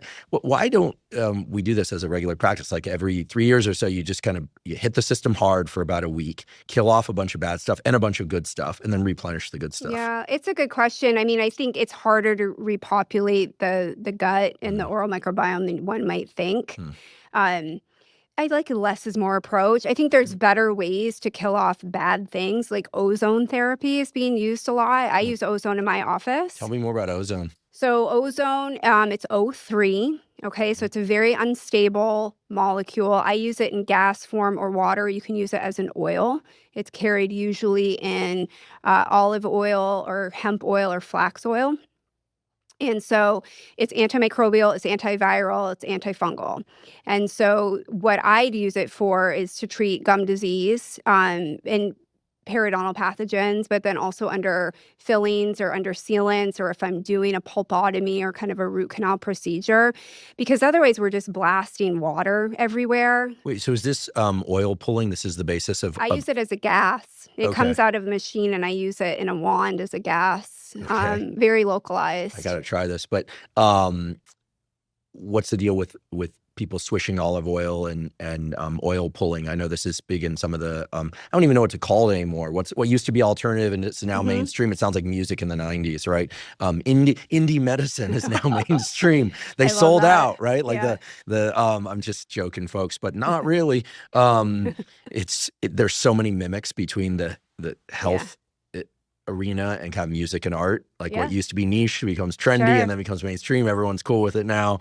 Yoga, breath work, resistance training used to be niche. Swishing olive oil, spitting it out. Acupuncturists love this. Alternative medicine types like this. Is there any truth to it? Does it relate to ozone? It can. So you can find ozonated oils on the market for oil pulling. So this is an ancient Ayurvedic practice. Going back to ozone, though, just killing off mycotoxins and bacteria, this can get kind of controversial, but a lot of naturopaths will use gas ozone either rectally or they'll use it IV too. You have to go to someone who knows what they're doing. Rectal ozone? Yes. To get all the way up to the oral microbiome? No, it would affect more like the gut area, the pancreas, the liver, etc. It's Nothing used, shocks me it's used a anymore. lot with mold elimination, mycotoxin elimination. I get a lot of questions nowadays about mold toxicity, especially people in Austin. I don't know if you know this, but like it's either theory or real that lots of people who live in Austin or used to live in Austin think they have mold toxicity. Is it because of a lot of new building architecture? They say a lot of the new buildings the heat-cold variation and the moisture. I don't know. I don't know if this is true or not, but the last thing you ever want to do is tell somebody who thinks they have something that they don't. And I'm not saying they don't. I hear this a lot. I've known a number of people that have left the city of Austin because they couldn't deal with the mold. Interesting. Mold, it can be scary. I mean, we see it affect the teeth. The teeth will just start degrading. too in some of the kids who have tested really high in mycotoxins. So rectal ozone. Yeah. So. Wild. Well, hey, listen, it's the digestive tract. I mean, Yeah. we're a health science everyone podcast. can look it up on their own, but there are providers out there doing it. So ozone can be great as an antimicrobial instead of an antibiotic. Now, going back to oil pulling is an ancient Ayurvedic practice. It used to be with sesame oil. More people do it with coconut oil now.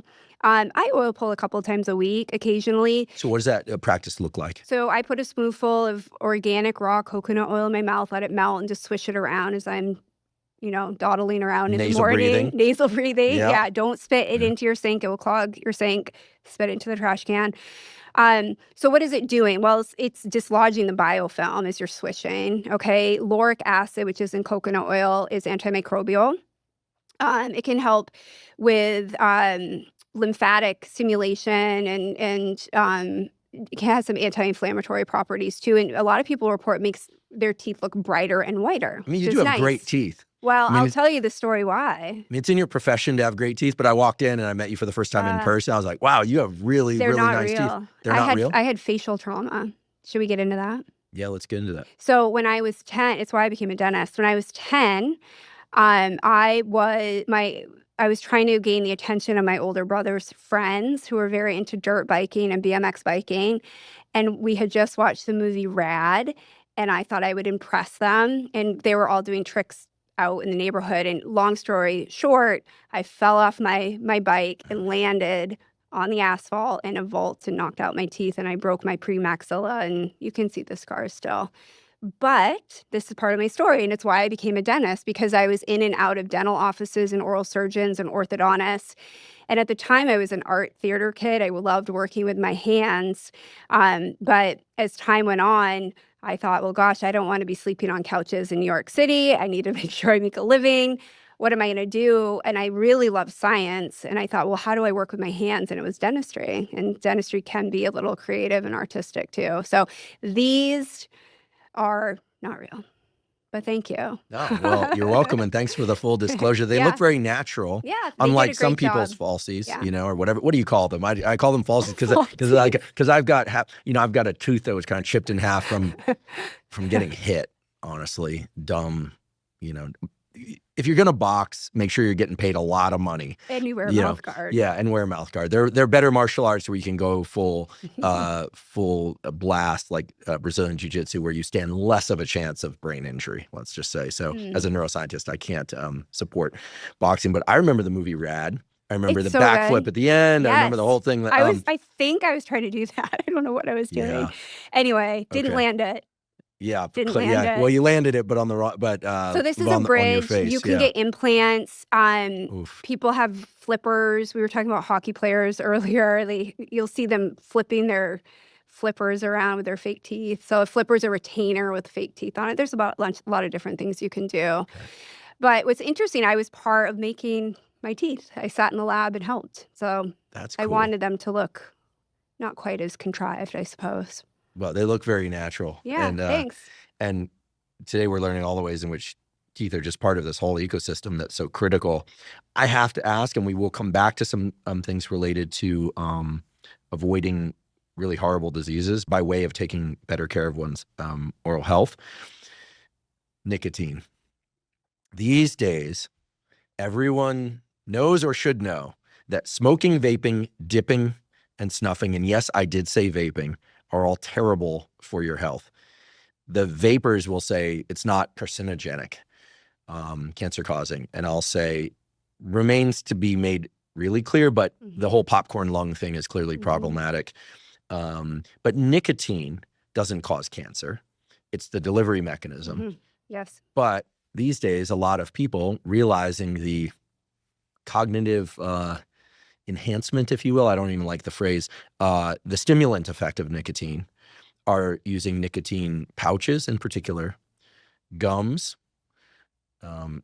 let's set patches aside for the moment, and mints and things of that sort for the stimulant effect. It's an unusual stimulant because it also relaxes oneself a little bit at the same time. So it's kind of that that sweet spot. And I confess I will occasionally take 1 or 2 milligrams, very low dose. Most pouches are anywhere from 3 to 8 pouches, milligrams rather. I'll take, like 1 to 2 milligrams of nicotine in the form of a gum. I'll just chew it, and then take it out. Nicotine is a vasoconstrictor. What does nicotine do to the oral microbiome? Are you going to make me quit nicotine? I don't feel addicted, but every addict says that. So, yeah. The first step is admitting the issue. So I don't want to villainize anything. No, you can villainize it. So I agree with you. I don't think it's the nicotine itself, but like the pouches, for example, are becoming very popular. So what else is in those? And there's a really interesting case study that maybe we can link it for people to look at, Sure. and I'll share it with you later. And then I have colleagues who are reporting this all throughout the globe. But one brand in particular, it will have mannitol and maltodextrin in it, which are sugar alcohols and a different carbohydrate. And they market them as sugar-free. Well, products are allowed to have trace amounts of sugar still in the product, very small amount, and still be called sugar-free. And the issue with these products is the duration of action, the contact time. I mean, you're supposed to leave them in for 20 to 30 minutes. Am I correct? That's right. So it's quite a long time to have that up in the mucosa, along the bone, and along your teeth that potentially has some sugar in it, okay? So it's like if you're sucking on a hard candy. But also we're seeing changes to the cellular structure up in that area. So you can see leukoplakia, which is like white patching, which can be precancerous. So this is why I just like everyone to get checked out. And we are seeing bone loss and gum recession. Again, anytime you put anything into the mouth, it's going to change and shift the microbiome. And that could be a filling, that could be a piece of gum, that could be a toothpick, anything, arguably besides neutral pH water. And so this case study, this gentleman was going in, I believe he was in his mid-50s. He started using these pouches and had always had very wonderful dental checkups with x-rays and went in regularly, and maybe he missed one appointment. And after 15 months of use, the x-rays are outrageous. He has rampant decay along the side where he had the pouch, very likely from potentially that trace amount of sugar. The microbiome changes. I mean, it looked like mothball chunks taken out of his teeth, and he lost some teeth. Wow. So this isn't to scare people, but if you're going to choose to use these, I just say know the risks. And make sure you're getting checked regularly at your dentist. Don't just ghost your dentist, because if they're starting to see cellular changes, recession, or early decay, then you may say, gosh, I should really cut back on this. Or maybe if somebody is really adamant about taking nicotine, they should just take a 1 milligram or 2 milligram pill of nicotine. Yeah. Or a patch. Right. You scared me with leukoplakia. Yeah, because growing up, we were all told, no one really dips in Northern California, but like don't dip or because, and then I saw these pictures of leukoplakia, jaw recession, and it's pretty vile. And so the design to scare you, it scared me sufficiently. I never wanted to chew tobacco anyway, but good to know. Coffee. Do I need to stop drinking coffee? Okay, thank you. You're from Portland after all. Yeah, or could I near possibly Portland. say that? Okay, yeah. Yeah. You wouldn't be able to return home. Coffee's great. I mean, it will dry out the mouth a bit. Just counteract it with hydration, and it will stain your teeth. So go in regularly for cleanings, and you may want to, I mean, if that bothers you, there are ways to bleach your teeth or lighten your teeth. Hydroxyapatite is a wonderful way to improve the brightness and whiteness of your teeth, and oil pulling as well. Or you can use heavy hitter bleaches too. Just don't overdo it. Everybody's overdoing everything now. And bleaching too much can damage your teeth. It can cause chemical harm to the pulp or the nerve over time. And some people will get spontaneous abscessing or need root canals. I mean, these are people who are really like bleaching all the time. The people who you need sunglasses to look at their teeth, and it's just not really a natural aesthetic. But some people are into that, but just know what the risks are. That's what I would say. The two things I've done in the last couple of years that have completely transformed my oral health, says my dentist, and how I feel are, first of all, I switched a few years ago, I would say really about 14 months ago, I just said, that's it. I'm not eating processed foods again. I'm just not going to do it. So I eat meat, fish, eggs, fruits, vegetables, and I eat some rice, oatmeal, and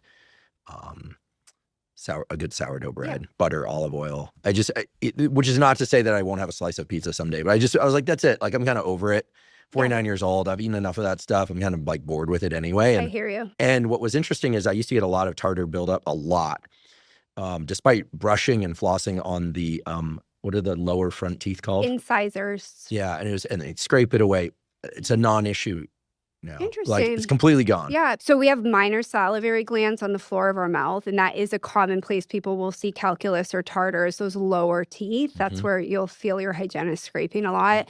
But I wonder if it's because you increased your K2 in your diet, which helps with calcium metabolism. And I supplement K2, but I was doing that before. And then I switched, and I have, just full disclosure, because there's nothing to disclose, I have no financial relationship to the toothpaste that you make or the toothpaste that that Gator Dentist makes. I don't know who, I actually know his real name, but he hides as Gator Dentist. I love Gator. Gator Dentist. But I switched from fluoride containing toothpaste, not because of fear of fluoride, but excitement about hydroxyapatite. So I switched to using your toothpaste, and I routinely switch back and forth with knobs, where I think it stands for no BS, which is Gator Dentist's tooth tablet product. Yes. So I use them, and neither of them pay me. I pay full price. They don't send it to me. I purchase it like anyone else.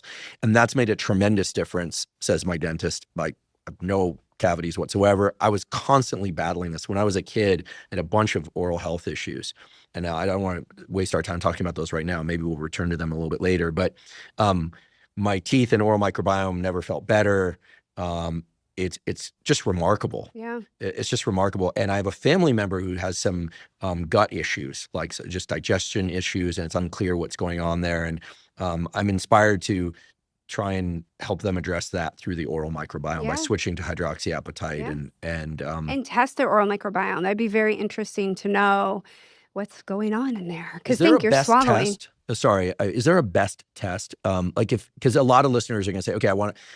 If they have the disposable income, they're going to want to test their oral microbiome. Yeah. Is there one that your office uses, or that? I use either the SILHA test, which is more just biomarkers. So it's How do you spell that? SILLHA. Okay. This is done in an office. Okay. It's just testing basic biomarkers. So I use it a lot as an educational tool. It will show the pH, the acidity, if there's leukocytes, if there's red blood cells, inflammatory markers. So a lot of parents, this is so new to them when I'm talking about this. But it prints out in a graph form for them. Cheek swab? Spit. Spit. So kid or adult will spit. Kids usually won't spit till about 4, just physically. Kids it's hard. Yeah, it's hard. Huh, okay. Anyway, but I really like tests that use shotgun metagenomics because you're looking for the whole array of bacterial DNA. And so my favorite is bristle, like a toothbrush bristle, and it's direct to consumer. So because the issue is I can talk about all of these things, but sometimes it's hard to find providers that are offering them. So I really love people to be able to get the tools in their home. So Bristle is a company that people can... It's an oral microbiome test, yes. Okay. And it's really user-friendly. Their interface is wonderful. And they will give guidance and protocols. Are you affiliated with them? I should probably ask because some of the audience will... I am, actually, yes, I am. That's fine. As long as people know. Their oral probiotic, we have a collaboration with their oral probiotic. Okay. But regardless if it's Bristle or not, you look for a test that's using shotgun metagenomics. Shotgun metagenomics. Yes. Okay. There's PCR testing too, and a lot of biological dentists will offer something like oral DNA is the most popular. The issue with that is it's really only looking at the top 12 pathogens, periodontal pathogens, which is important, but there can be a lot of other information that you're missing. So it's a great place to start, and your dentist may offer that. It's oral DNA, and I have no affiliation with oral DNA. Great. Thank you for that. I think some people want to test their oral microbiome and other things in their and there's more and more popping up. Like if the oral microbiome is really blowing up. So for those who are looking for investment opportunities, I'd say look toward the oral microbiome. It's kind of what the gut microbiome was doing a decade plus ago. Yeah, I feel like oral microbiome is so much more tractable. I mean, switch to nasal breathing, get away from alcohol-containing mouthwashes, consider a hydroxyapatite-containing toothpaste instead of fluoride, which brings us to fluoride. Mm-hmm. Let's talk about fluoride. I've already been accused of being a sunscreen denier. No, I actually believe that sunscreen exists. I do occasionally use zinc oxide sunscreen a little bit. I prefer a physical barrier because I'll wear a hat or something if I don't tend to burn very easily, but if I feel like I might burn, I use a physical barrier. I'm being somewhat facetious here because people will say all sorts of things, but I did an episode about water, a little bit about oral health, certainly not the depth or expertise that you're providing today, so thank you. And I said, yeah, fluoride does a bunch of things. My question was and remains, why are we drinking fluoride? But this relates to, okay, I'll tell this story briefly. It's not as cool as your story. I was taken to a dentist when I was a kid, and they put these like a mouthpiece with fluoride gel in it on the top and bottom, and they sat me in a little wicker chair in front of a TV with cartoons. And I hated it. It tasted awful, and it kind of like had this sour thing. So it was probably 6 or 7. So I drank it. I just sucked it up, drank it down, turned around, barfed all over the wicker chair. Oh my gosh. Fluoride's a poison, but everything is a poison at high concentrations. So most everything is a poison, at high concentrations. So I don't have anything against fluoride, but it is a poison. Then the question becomes, if something is not dangerous in a small dose or concentration, what are its cumulative effects? This is what I have issues. Like people say, oh, going through the X-ray machine, no big deal. But what if you fly 150 times a year? Yes. Is it cumulative? And so like the logic of the sort of pushback from the traditional, if I will, community sucks.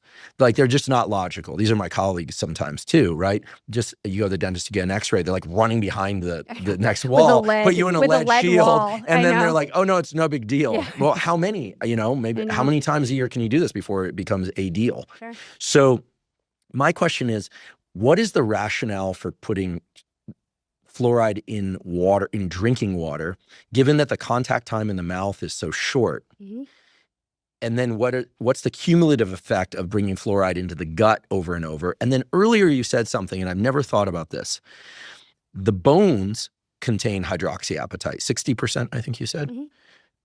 60% of your bone minerals are made from hydroxyapatite. Fluoride infiltrates the minerals of the teeth and replaces it. So is fluoride going into our bones? Skeletal fluorosis. Okay, so I'm not trying to paint a scary picture here, but frankly, and people can probably tell, my blood pressure goes up a little bit when people say, oh, you're anti-fluoride. I'm not anti-fluoride, but I just don't get the logic. It doesn't make sense. You're thinking critically about it. Like, why would I continually bombard my system with fluoride at the level of the gut, at the level of my bones? If it's good for me, tell me it's good for me. But they're saying, oh, it's so that poorer populations don't have decaying teeth. Sounds like a good argument, not even counter-arguing it. But I can't piece together the logic. And like most public health arguments, I feel like neither side is explicitly clear about what exactly they're arguing about. And that's part of why I have this podcast, to try and get clarity on things. I'll do my best. Yeah, and please don't worry that you're going to offend anyone, because I'll offend everybody. And they've already said everything they possibly could, and they'll say more. So I'm not afraid to open up these topics anymore. Well, I appreciate that. Yeah. And I'll take the heat. I will get it too. Don't worry. I have thick skin at this point. But you have great teeth, and they don't. So. And I haven't had a cavity for multiple decades and haven't used fluoride. And Portland isn't fluoridated. Portland is not fluoridated? It is not. So let's talk about that. So, fun story. Back in 2011, 2012, I was working on the pro-water fluoridation campaign, volunteering in Portland, picketing, and handing out educational flyers because I thought we needed it in our water.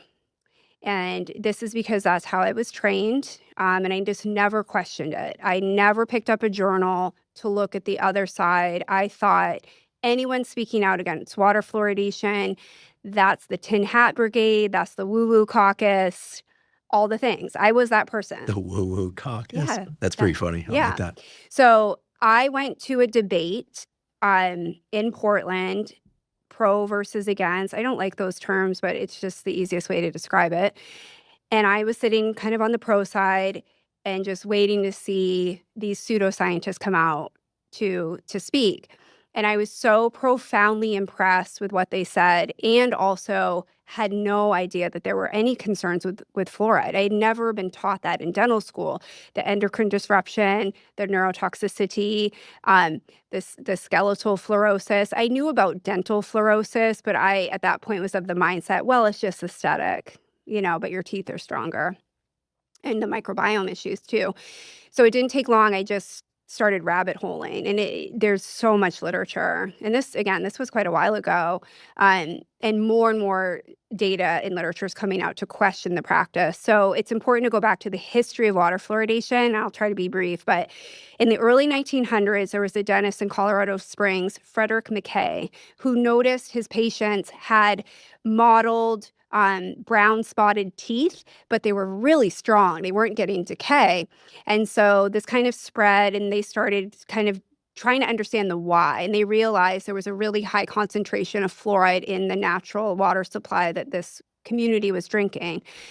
And this just kind of spread like wildfire with very little evidence-based medicine to back it, because this was in the early 1900s. Now it was like the 1930s. So no long-term safety studies or efficacy studies, and it was put in as an experiment in Grand Rapids, Michigan in the mid-40s.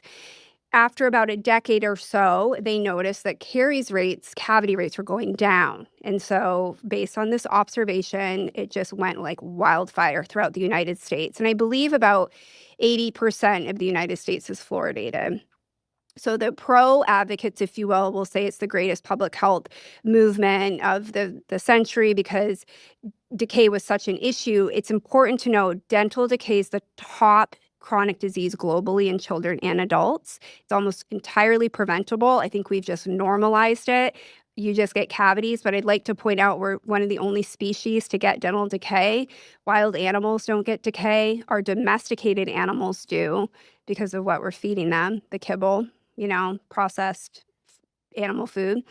So here we are. So it's been controversial from the beginning. Epidemiologists, endocrinologists, neuroscientists have always challenged it, saying this is a bad idea. It's a highly reactive element. The fluoride ion can interfere with iodine uptake and, again, skeletal fluorosis, neurotoxicity, etc. So about 7 years ago, there's a federal trial in Northern California, but it was federal, the People versus the EPA. It was a TSCA trial. And this has been ongoing for the past 7 years. And basically, they were saying, where is your safety data, EPA, on the long-term effects of water fluoridation? So the idea was that if we put it in the water, it's not a very efficient way to get fluoride to people, but eventually it will make itself into the saliva and have a topical effect coming out through the saliva. They used to think systemically it was actually incorporating into the developing teeth in children, making the enamel stronger that way, but that's been debunked. So now it's most likely still a topical benefit, maybe a little bit of a systemic benefit, touching the teeth.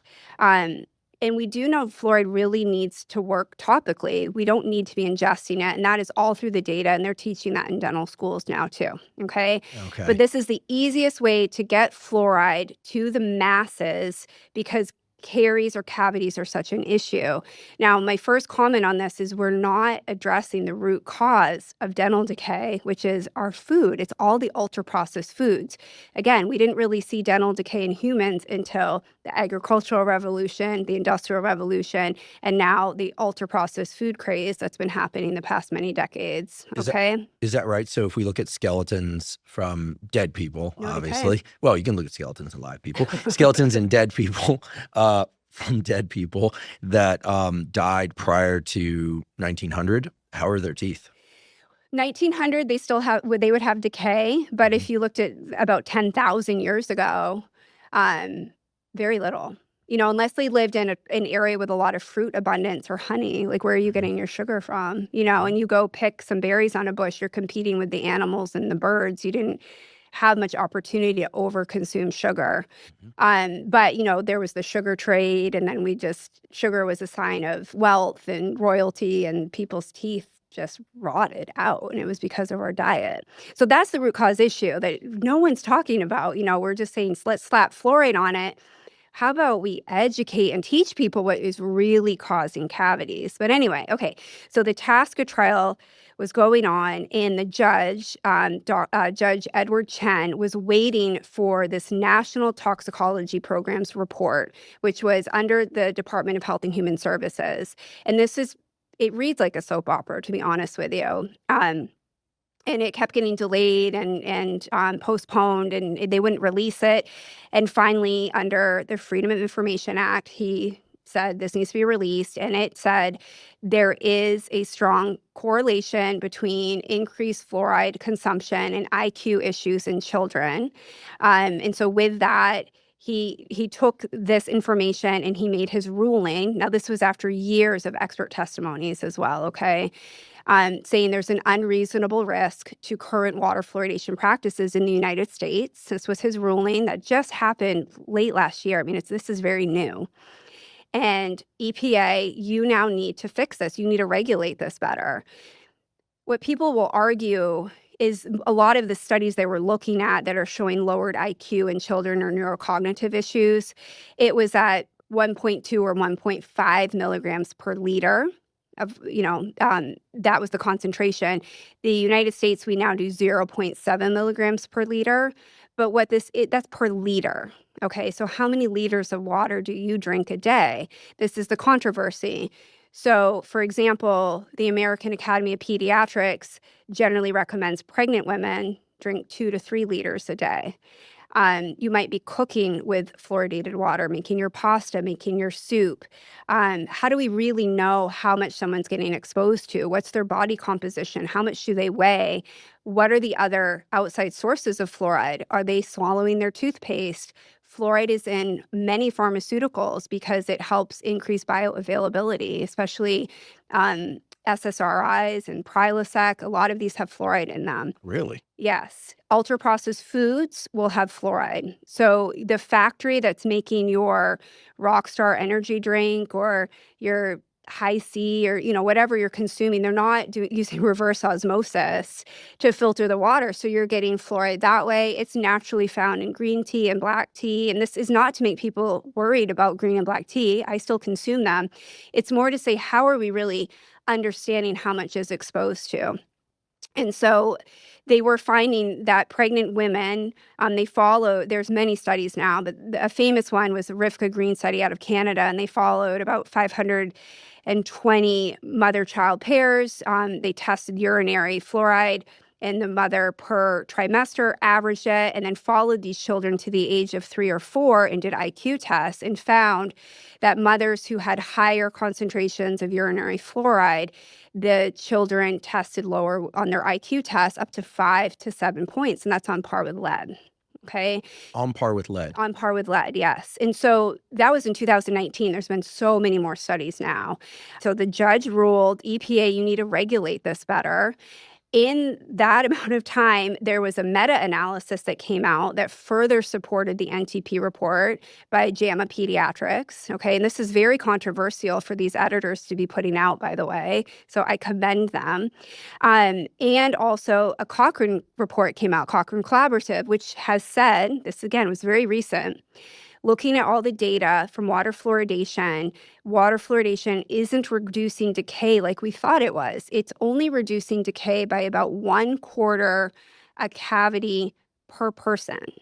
1/4 of a cavity per person. So that's not statistically significant. So people will say, well, what gives? Why were cavity rates going down when we added fluoride to the water? Well, it's hard to say. Maybe they were already just going down due to education, more access to dental hygiene and toothbrushing, flossing. But also we now have fluoride everywhere in our toothpaste. So fluoride was put in the water in the 1940s. It wasn't added to our toothpaste until the 1960s. And now it's everywhere. We get fluoride everywhere. Rinses, the varnishes that made you vomit at the office. And by the way, that's very common.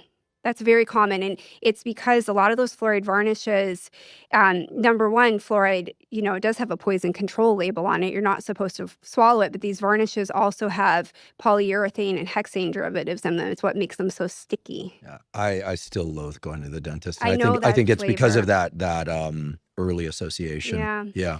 So it's very controversial, and unfortunately, we've lost sight of the science. It's getting buried in politics right now, and it really upsets me because it's not a political issue. We just need to look at the data, and I feel like we're losing sight of the scientific method.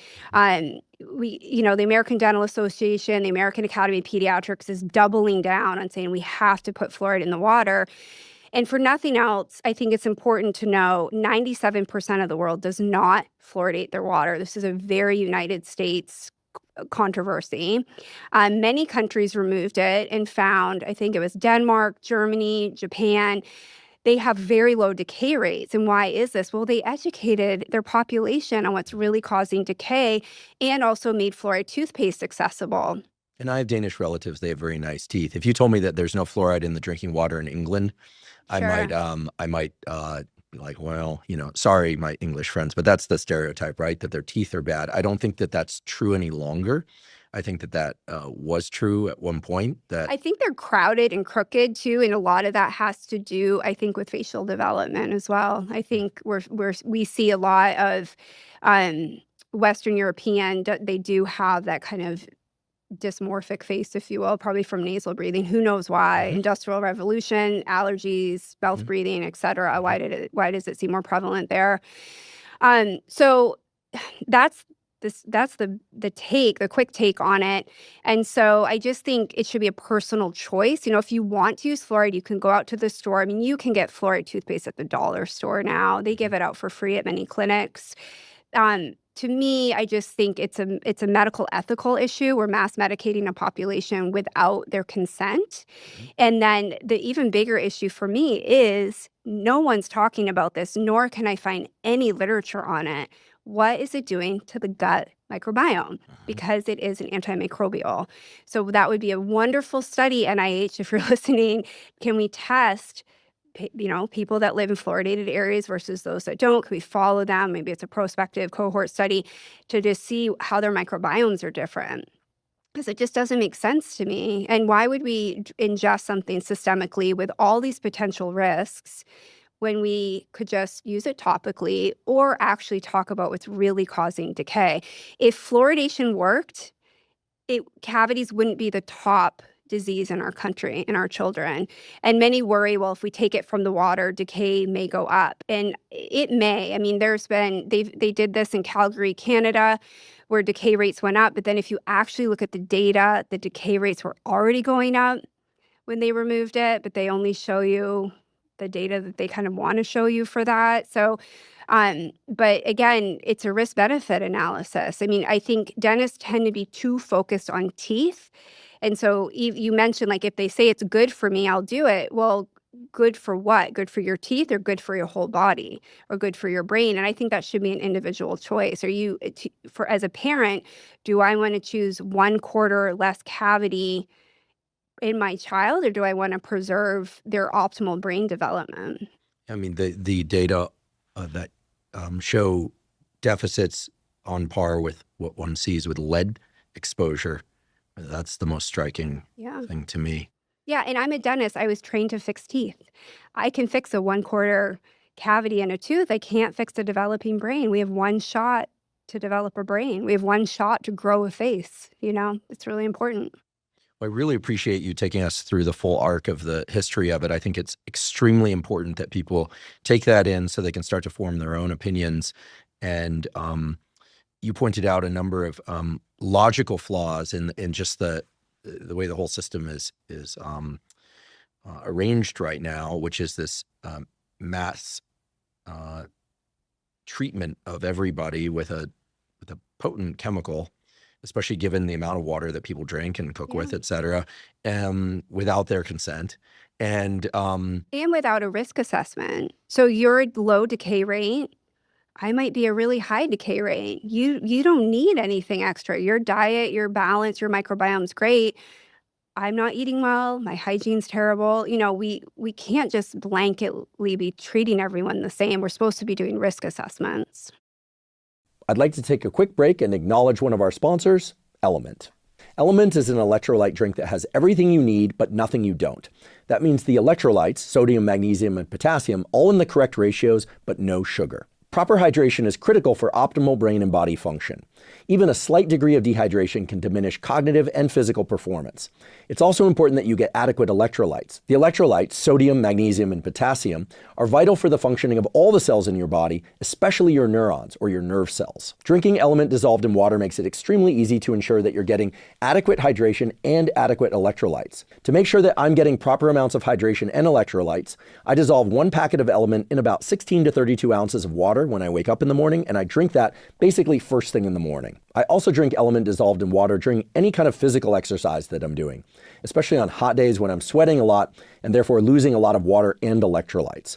They have a bunch of different great tasting flavors of Element. They have watermelon, citrus, etc. Frankly, I love them all. If you'd like to try Element, you can go to drinkelement.com/Huberman to claim a free Element sample pack with the purchase of any Element drink mix. Again, that's drinkelement.com/Huberman to claim a free sample pack. Okay, so I think that pretty much puts fluoride not in a box, let's say on the shelf for all of us to look at. I think this is going to be a very important aspect of public health in the year to 3 years to come, with this new administration and Bobby Kennedy paying a lot of attention to fluoride. And I really like what you said about trying to remove the political aspects of this. If this becomes a blue versus red, left versus right thing, we're never going to get to the heart of the matter. Yeah. And that would be really sad. And the ones that would really suffer would be kids. The children, yeah. So a nonpartisan look at this, which is how I heard everything that you said, just seems really critical. Where are they getting the fluoride? So water fluoridation, the fluoride that they get is a byproduct of the phosphate fertilizer industry. And it's called hydrofluorosilicic acid. So as a byproduct of the phosphate fertilizer industry, it's considered a hazardous waste, and it's very expensive to dispose of. But they have found that if diluted in theory and it's an acid, first of all. So if it's put into our water system, it is so diluted that it becomes safe. But I will say everyone can go research this and look at themselves, but it does come in like cement bags with skull and crossbones on the front, and they do have to wear hazmat suits to put it into our water. They're supposed to titrate it, and I think what's interesting, we're supposed to target 0.7 milligrams per liter. I've been involved in some educational campaigns and have tested communities surrounding Portland. It's very hard to keep it in range, and so there are some communities testing as high we've seen as 2.2 milligrams per liter, which definitely falls into, based on the science and literature, a more concerning zone for neurocognitive issues and other health issues. So if you're concerned, you can call your local water bureau, municipality. I will say I don't think the federal government's going to have much control over this. It would be nice if the EPA stepped in. They have appealed, by the way, but it will come down to more like on the state level and local level. And we're already seeing states like Florida and Utah have run it through and initially done we're going to ban this as a mandatory thing in our state, and I think it's North Dakota, Kentucky. There's other states picking this up too, and other communities that are removing it or not adding it to their water. So it's an interesting time to observe all of this. Super interesting. I will resist the temptation to ask questions about why it sounds like mostly red states are the ones doing this as opposed to blue states, although Portland is in a blue state. Portland's traditionally Blue city for blue, sure. Blue city. Yes. Right. Blue city in a Red state. Oregon went red this last election? The cities make up, it's kind of like many states. So Eugene, Portland, Bend tend to be pretty blue. And I think the surrounding is more conservative. But no, it's shifted a bit, but not enough to shift out of voting liberal. All right. Well, we'll do another episode in 2090 about politics. Meanwhile, back to the oral microbiome and otherwise. I'm very interested in the relationship between oral health and what you described as fertility, pregnancy, and hormones. And obviously hormones can be about men or women, but let's talk about oral health and fertility. What, if any, knowledge is there about how the oral microbiome or oral health would be impacting egg health, fertility, ovulation, ovarian reserve? Is that the sort of the level that the regulation of fertility is thought to occur? Like what's known about the link? Yeah. So again, it ties back to that translocation and creating an immune response and inflammation, as well as the endotoxins that are released. With men particularly, they're seeing increased sperm challenges with sperm motility and sperm mobility as gum disease and periodontal pathogens increase. And again, it has to do with the inflammation. And with women, we can show that women take about 2 months longer to become pregnant.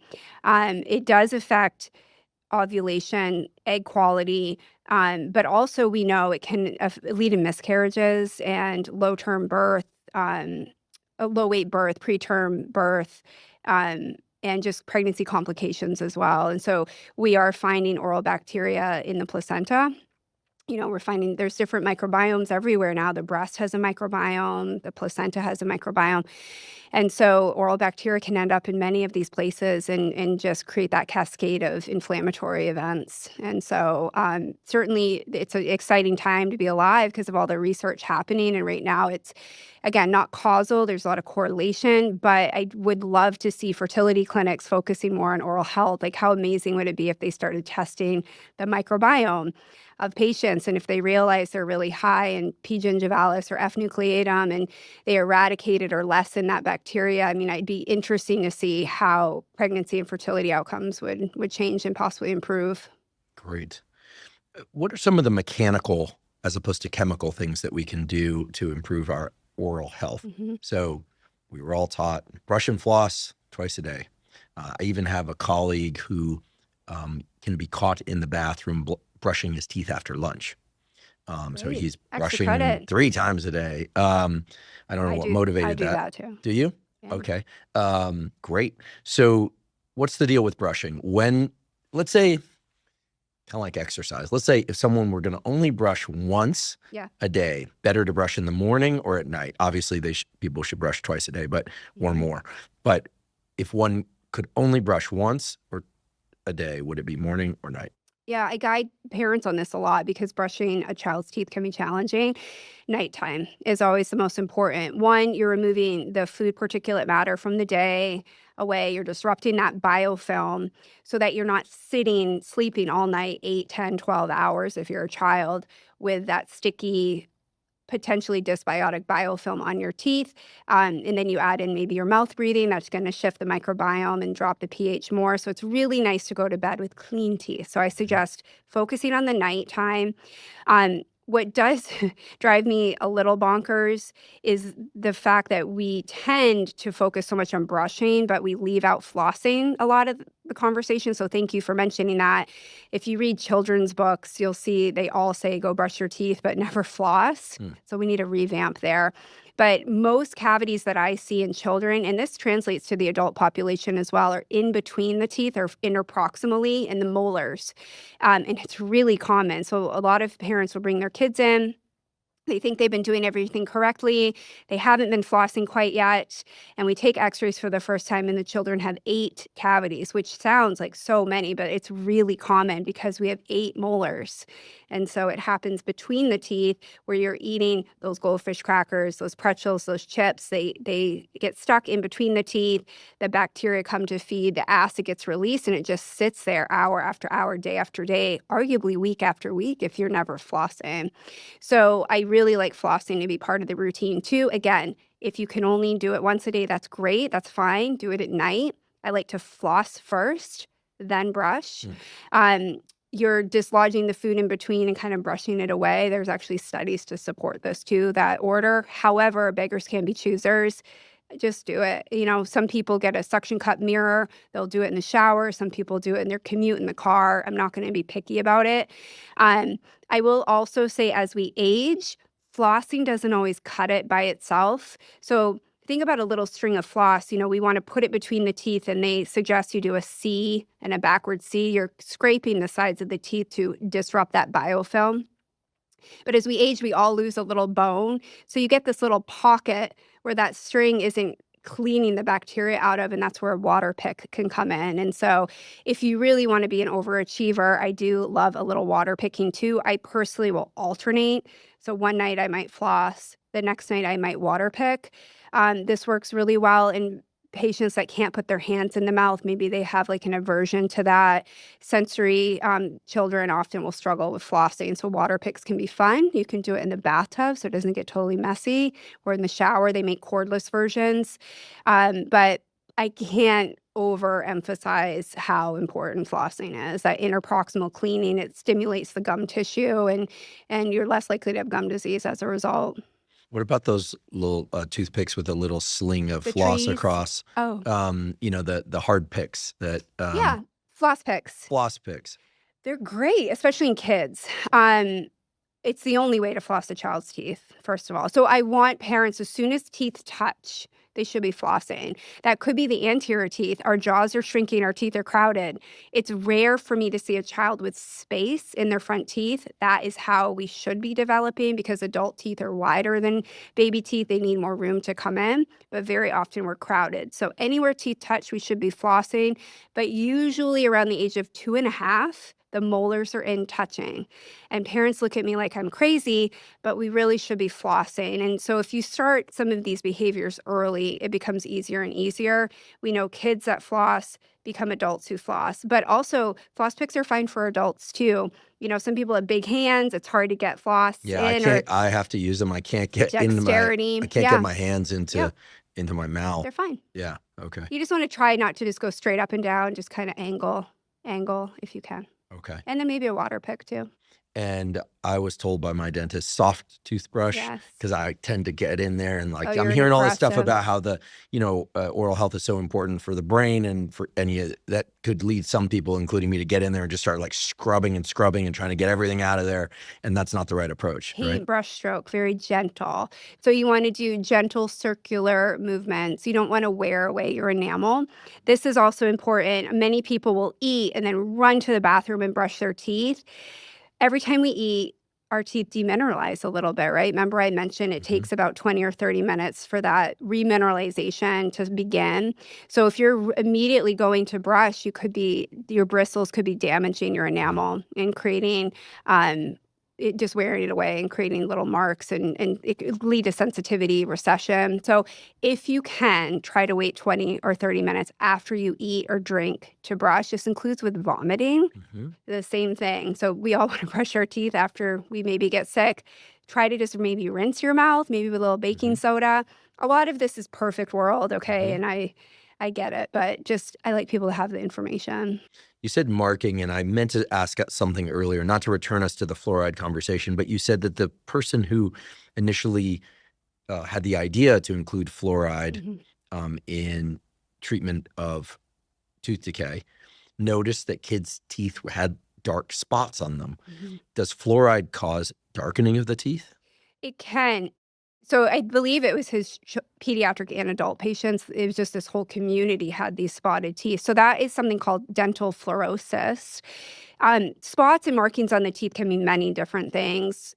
One is fluorosis. One could be hypoplastic enamel. I think we should touch on that. But so fluorosis can be mild, moderate, or severe. When it gets more severe, that is where it can be dark, spotted, orangey brown. Mild fluorosis usually is more brighter white. You often see it on the incisal tips or on the cusp tips of the molars. It's not a very attractive feature. It's not. And it is a sign that you've had excessive fluoride, and I will say 40% of teenagers now have dental fluorosis. That very likely means they also have some degree of skeletal fluorosis as well. So for all the challenges that the debate around fluoridization of water has, I am willing to bet a significant amount of my savings that this issue will end up being the linchpin issue.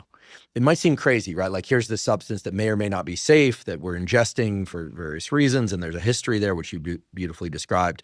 But having been in this public-facing health education game for a little while now, for the typical person who's like, yeah, whatever, I've been drinking water and I feel fine, or my kid feels fine, or there's nothing I can do about it now. They're 15, maybe they're 10 IQ points down from where they would be. But if you tell people, this is what I find so interesting about human psychology. If you tell people, did you know that fluoride not only might have some neurodevelopmental impact, it's probably getting into your bones, just like it's getting into your teeth. But you know that those spots on your teeth that are those white spots or dark spots that are really unattractive, that's because of fluoride. Now you've got everybody. Yes, aesthetics. And it's either a shame or whatever that this is the way that people are. But the moment that people realize that something that either is good for them or was intended to be good for them might be bad for their long-term health, you sort of got them hooked. But these long-term correlations are very hard to motivate human behavior. But those white spots, nobody wants those. Yeah. Dark spots on the teeth, nobody wants those. And I'd be willing to bet that becomes one of the key issues. And if people go, oh, listen, it's actually making my teeth uglier. Yeah. Maybe stronger but uglier.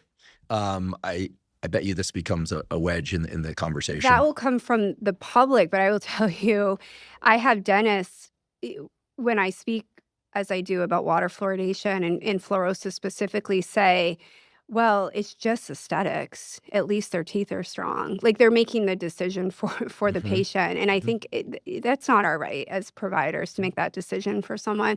But it's really common. Fluorosis is very common. I've even seen more recent data saying as high as 60%, but 40 is kind of the standard number that we go with of teenagers with fluorosis. There is something called hypoplastic enamel. This is something I'm very passionate about.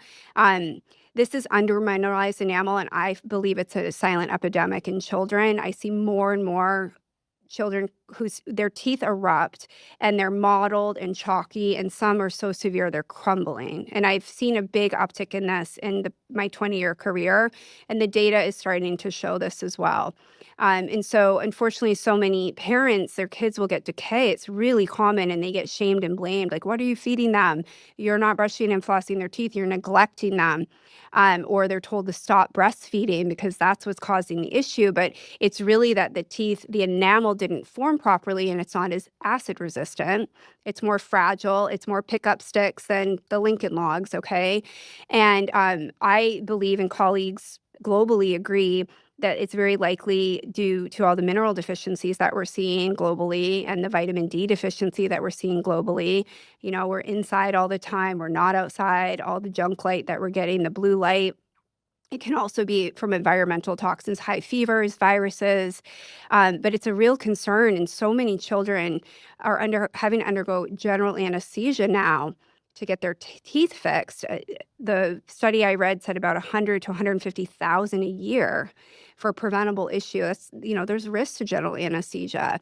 And this is where I do love to consider a more conservative approach. Like, can we remineralize these teeth? Are there strategies that we can do to even just kick the can so the child's older, so they could sit for treatment, so that we're not putting so many children under anesthesia? Because I don't think we have the data for all the long-term potential cumulative effects. And we talked about this earlier. It's not just one exposure, right? It's not just one exposure from an X-ray or one exposure from fluoride or one anesthesia exposure necessarily, but it's that cumulative effect that we don't have enough data on. Going back to this relationship between the oral microbiome, oral health, and hormones, and focusing specifically on female hormones, the menstrual/ovulatory cycle that occurs each month, as well as perimenopause, menopause. About half of our listeners are women.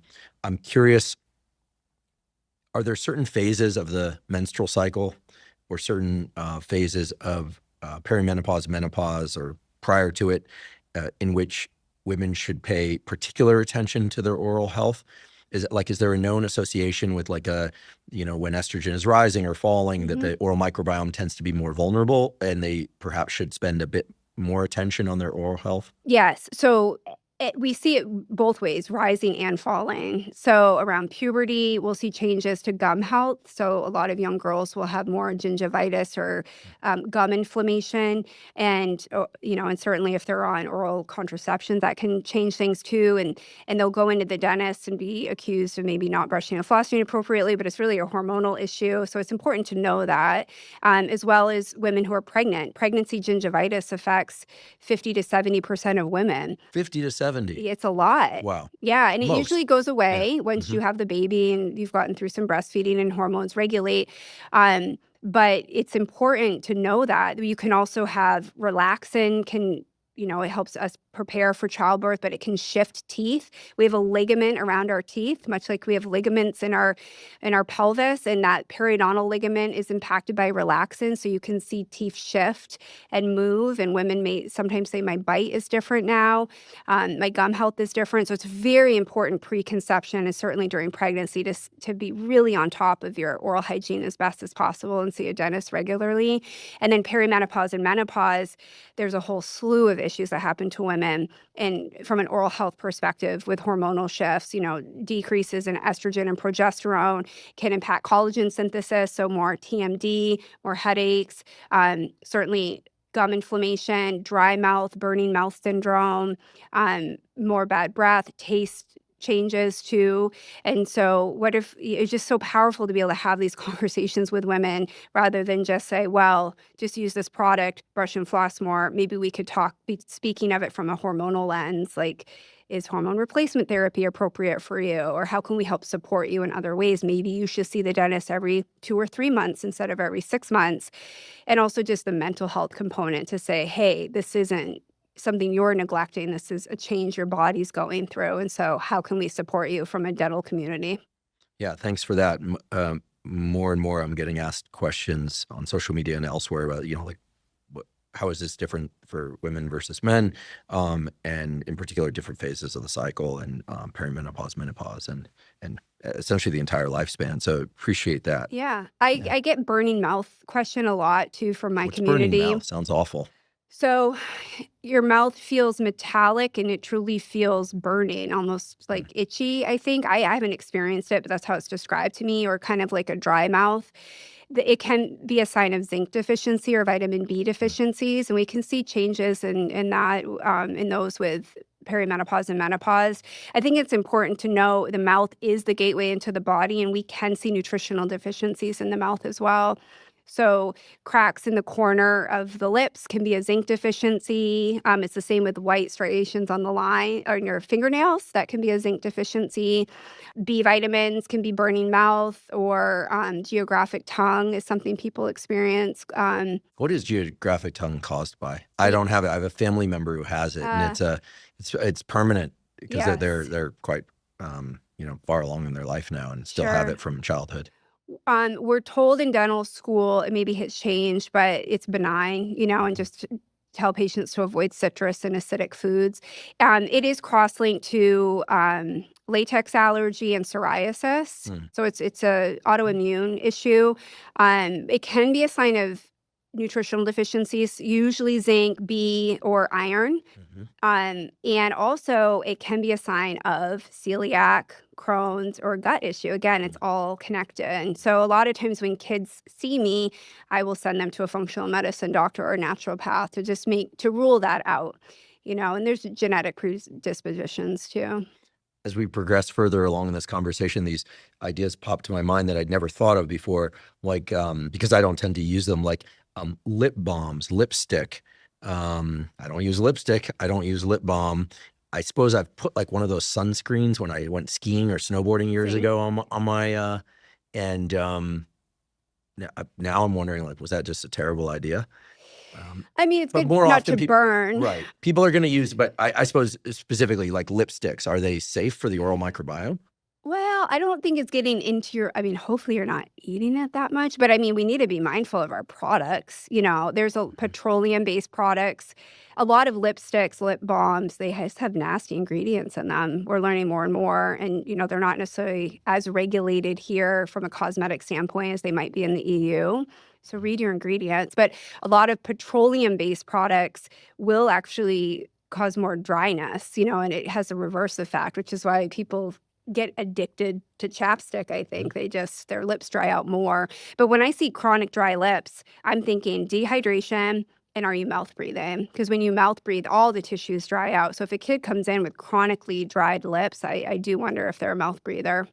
Another way to assess if you have a mouth breather on hand is are you always asking someone in your life to chew with their mouth closed, especially kids?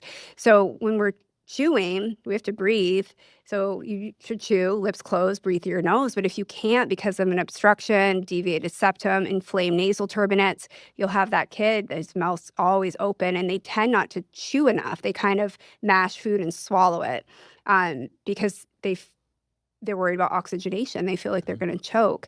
These kids tend to get picky eaters because they stay away from meat, carrots, apples, things you have to chew a lot, and they eat more chicken nuggets, mac and cheese because you can just mash it and swallow it. That can be a sign of oral motor dysfunction in adults and kids. So if you have a hard time chewing with your mouth closed, that's something you can explore and get help with. Should we be able to chew equally on both sides of our You mouth? should chew equally on both sides of your mouth. So if you're chewing just on one side, not only will you get hypertrophy of the muscle on that side, but it can cause a shift, especially in kids, of the way you're growing. But I would want to know why. Why are you chewing that way? Is your occlusion or your bite off? Are you avoiding a tooth because you're in pain? It can be a bad habit. There's ways to retrain, but everything should be symmetrical. So you should kind of chew. Your tongue should move the bolus of food to the other side, chew. So if you can't do that, it can be a sign of oral motor dysfunction too. Maybe your tongue doesn't have good range of motion or mobility. Maybe you have a tongue tie or low tone. So there's a lot that can go into that. And this is where seeing a myofunctional therapist could really help. You said it, so I'll have to ask. Tongue tie. A few years ago, this was a controversial area. Tongue tie being the stretch of skin between the bottom of the tongue and the bottom of the Floor of the mouth. Floor of the mouth. Uh-huh. Thank you. And this idea that in babies it should be cut. Other people say it shouldn't be cut. And then everyone starts looking, or did they cut? I mean, I think mine just seems to have naturally torn back or some distance. But what's the deal with tongue tie? Yeah. And should it be cut? We're going into all the controversial conversations here. I'll take the heat. So that's called your frenum. Okay, so we all have a frenum. It's the band of tissue that attaches our tongue to the floor of the mouth. We also have a labial frenum, and sometimes you have little buccal frenums up here in the vestibule. Near okay, the cheek. If you put your finger up in your mouth, you'll feel. Yeah. You may have them, you may not. When they dried my teeth out for something once, they you pull see it back stretches. and you see it. It's like webbed. Yeah. So the whole thing with this conversation is all about function, okay? So does your tongue and do the oral structures function appropriately? In which case, you're good, What's hard is something to be mindful of. You can't diagnose anyone from a photo on social media. So I see a lot of parent blogs who are saying, my child has a tongue tie, my child has a lip tie. You can't tell. We have to look at function. So is it impairing or impacting breastfeeding? Can the tongue not lift appropriately? It's all about lifting, elevating, and lateralizing. So many think tongue tie impacts you sticking your tongue out. We don't care as much about that. What grows the face and the palate in utero and then beyond is that tongue lifting, elevating, and spreading that palate, almost like an expander, like an orthodontic expander. And so if it can't lift, that's the first sign. And that means it can't pull in the breast tissue and breastfeed appropriately.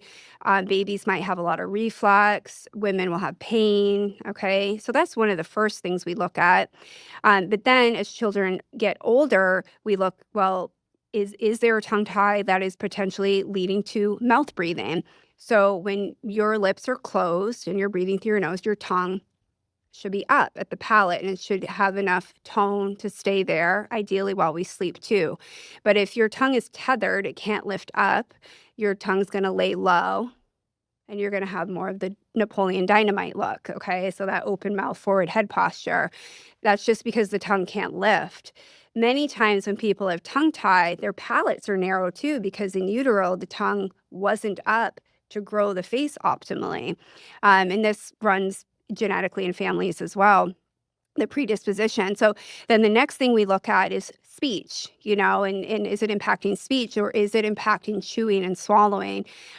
So if all of those things are fine, if it looks like there's a tongue tie, but you're thriving, you're doing great, assuming you're not compensating and using other muscles and now having other downstream effects like shoulder pain, headaches, postural issues, you're great. But if a child is having issues and you've gone through the right screening and had the risk-benefit discussion with the parents, I do think a frenectomy is indicated, and I myself have had one, and it benefited me a lot. My issues were neck strain and a lot of shoulder tension that really, there's a lot of fascial tissue that's impacted with a tongue tie, or can be. And so it helped me a tremendous amount.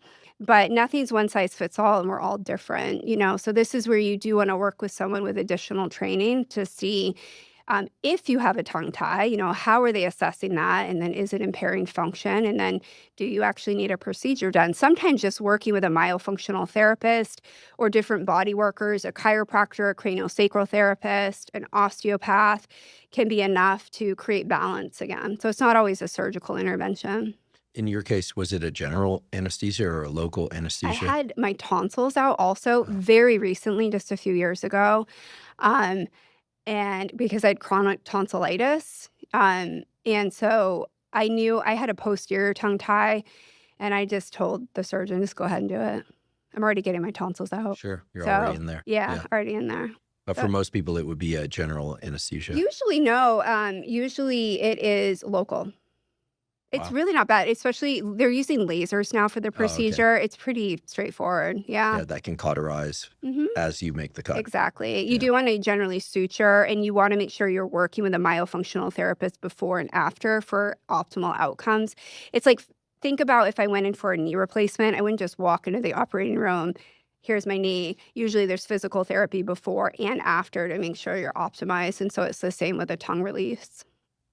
Peptides and red light therapy. Now we're in the sort of specialized next sort of cutting edge of health and self-directed health, or self-directed / working with a professional like yourself, oral health care. So can red light therapy, like shining red light and near infrared light, so long wavelength light into the mouth, provide any benefits for a person that doesn't have any other issues, like they just want to maximize their oral health? Is that something that can be helpful? What else is it potentially helpful for? Yeah. It certainly couldn't hurt. I haven't seen any solid data on that, but it would reduce inflammation, improve blood flow, so I'm not opposed to it. It's wonderful post-surgery, so if you have wisdom teeth out or a periodontal surgery, a lot of dentists and specialists are using red light therapy extraorally or intraorally to help expedite healing, collagen synthesis, etc. Peptides are newer, and exosomes as well that are being used, particularly in root canal therapies and maybe cavitation surgeries and things. Again, just to help with inflammation, healing, collagen synthesis. It's pretty cool. It's very cutting edge, and it's very new, and there's very few out there doing it right now. There's a couple in LA that I know are, so I can share names. But the idea is to regenerate tissues, specifically with peptides. It can, when put down in the pulpal chamber, potentially can help build up the dentin within the tooth and maybe help increase vascularization, get some more vitality back to the tooth too. So it's pretty cool. Yeah. All right. So we'll stand by on that. Yeah, stand by. Should we be concerned about metal fillings, whatever? I don't know what material they use for the other fillings. And sometimes they'll use quote unquote sealants, like they'll see a pit, they'll put some sealant in there. And retainers are made from plastic. Now everyone's worried about plastic. So what gives? So the best dentistry is no dentistry. I will always say that. So that's why we always want to take a preventative lens as best we can, but that's not the reality since 90% of us have suffered from some sort of dental disease in our life. So mercury fillings, this can get controversial. I think the first thing to do, I don't love mercury amalgam fillings, and they were recently banned in Europe. I think if you're getting a new filling, I would try not to have mercury placed. That would be my recommendation. Try to use a composite, ideally a ceramic-based biomimetic material. But if you have existing mercury fillings, amalgam fillings, and you're concerned, the first thing to do is get a test, get a blood test to see what are your mercury levels. If they're within normal, I wouldn't worry too much. If you have mercury toxicity or mercury through the roof, then you probably should have that conversation with your dental team and your medical team to see, could this be coming from my fillings? And certainly if a filling is breaking, damage, it needs to be replaced, maybe considering not doing an amalgam metal filling. So that's kind of my stance on that. Composite fillings, they are plastics essentially. Most are BPA free, but that is a bit of a marketing idea. There's still other plasticizers in there, BizGMA, et cetera. So I do really like ceramic-based materials if you can find them. Nothing is perfect. This is the best available that we have. Regarding retainers, I get this question a lot too. Acrylic retainers, those are the pink retainers. What's interesting about those, methyl methacrylate can have gluten in it. So if you are celiac, there have been case reports of teens, especially who they keep having GI distress or rashes because celiac often can come out in the skin, and they can't figure out why, and it ties back to their retainer. So just be aware of that. And then people will ask, well, about Invisalign. And again, nothing's perfect. Usually, most of these retainers and things you're only wearing for a short period as you're trying to correct your airway issue. So lesser of two evils. I mean, I'm a big airway advocate. I want people breathing optimally. That is the most important thing for your health, in my opinion, is optimize oxygenation and breathing and rest and recovery. So I am an advocate for expansion in some of these materials and products for short durations if necessary. So we can't take all the risk out of everything, right? And this is why the host, making sure your immune response is optimized, your detox pathways are open, your phase 2 liver detox is optimized, that's ideal. So, yeah. Cruciferous vegetables, sulforaphane, bitters, supplementation maybe. Dandelion. The same things that were recommended in the microplastics episode that I did that other people have touched on. So things like sauna, sulforaphane, binders. Cruciferous vegetable intake should help bind to some of the microplastics that surely we are ingesting. Everyone has them. So you just try to minimize your exposure. And then sealants, I am an advocate of sealants. They really do reduce cavity risk. They're usually put on the molars in the grooves and the fissures of the back teeth. But again, I use spectrometry to make sure I'm not sealing in bacteria. So it's an image that shows me if there's like caries or cavity there. I'm using ozone to make sure I'm killing the bacteria. Sometimes I'll use my laser, which helps disinfect too, to open the groove up. And then I'm using ceramic-based materials too. So I think it depends on your risk as well. If you're low risk, you're not eating a lot of these ultra-processed foods, you're probably okay. But a lot of kids, we have control over our children's diets only to a certain point, and then they go off to middle school and start eating the Takis and the Doritos, and, they make maybe some bad choices. And so if you want their teeth as protected as possible, I'd suggest sealants. A somewhat unpleasant topic, but something that I've heard repeatedly, and I don't know if it's true, is that dentists, more than people in any other profession, commit suicide at very high rates. And then there's this very dark joke that people make. Well, their hands are always in other people's mouths, so they don't have anyone to talk to. And then I always think, well, the logic's wrong there. They actually could talk as much as they want. It's the patients that can't talk. So, setting aside that kind of like, gallows humor, which I don't. It's not my style of humor. do dentists kill themselves more than people in other professions? Yeah, thank you for bringing this up. I think it's important to talk about. Dentists do have a really high rate of depression, anxiety, and yes, suicide too. I always heard this too, even before I became a dentist. And it's a really hard profession. And so we tend to be the brunt of the joke. We're in the song. There's songs like I'm Afraid of Dentists in the Dark, by Vance Joy, and like Steve Martin playing the eccentric dentist in multiple different movies, I Little think. Shop of Horrors. Little Shop of Horrors, Horrible Bosses. There's like a crazy dentist. There's always like horror movies have dentists. I mean, we are the brunt of the joke a little bit. And so that's hard. And unfortunately, there are just so many negative childhood experiences at the dentist. And this is partly why I went into pediatrics, is that I was an adult dentist for many years. I felt very dissatisfied with my career because I just felt like I wasn't making a difference. Dental disease is so prevalent. And unless we're talking about it from this root cause lens, we're not going to move the needle. But it's very hard when you get in the system to get out of it. The way our appointment times are set up and the overhead is crazy, and the student debt now, and the pressures and the things with dentists is we are the clinicians, but we're also kind of the CEOs of our businesses. Like, many of us have private practices. So you're wearing two hats. So when you're done with treatment all day and seeing patients all day, then you're sitting in front of the computer and you have people to help you, but you're trying to manage the business. And we didn't go into school for that, looking at spreadsheets, HR issues, et cetera. And many of us are in solo practices, so it can be very lonely. But also, we tend to be more type A personalities, perfectionists, and dentistry's hard. There's a lot of unknowns. There's a lot of variables. I can put a filling in your mouth, but I can't guarantee that you're going to brush, floss, follow my rules, not eat ultra processed foods. You're breathing through your nose. What's your microbiome like? So then you're doing all of these things that I've instructed you not to do, and then you come back because the filling fails. And we're the ones to blame for that. And don't get me wrong, there's all variations of providers out there, and there's people doing excellent work and people doing not so excellent work. But I do think it's important for everyone to know that many dentists are having a hard time with work, especially post-COVID, I would say. There's a lot of pressures. Our dental insurance is very challenging. It's not truly insurance like medical insurance. It's really a benefit package.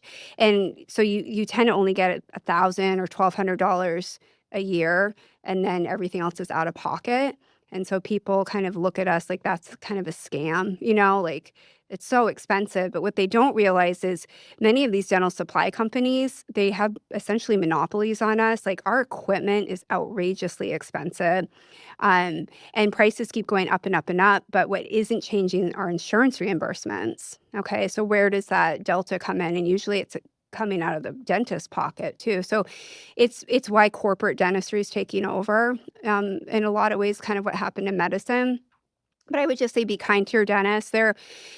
Just recently, this is very timely, but I don't know where this came from. Maybe it was like a TikTok thing, but there were letters being mailed. Specifically, I saw in the Pacific Northwest to Oregon and Portland that dentists were receiving these hate letters saying dentists are scumbags and they should all kill themselves. So I think it's important for people to know what we kind of deal with behind the scenes, and to just be kind to your dentist. And I would say if someone doesn't resonate with you, if their personality doesn't resonate with you, just go find a different dentist. And I do want to understand there is a lot of post-traumatic stress disorder from patients who truly fear the dentist. It's usually from experiences in childhood.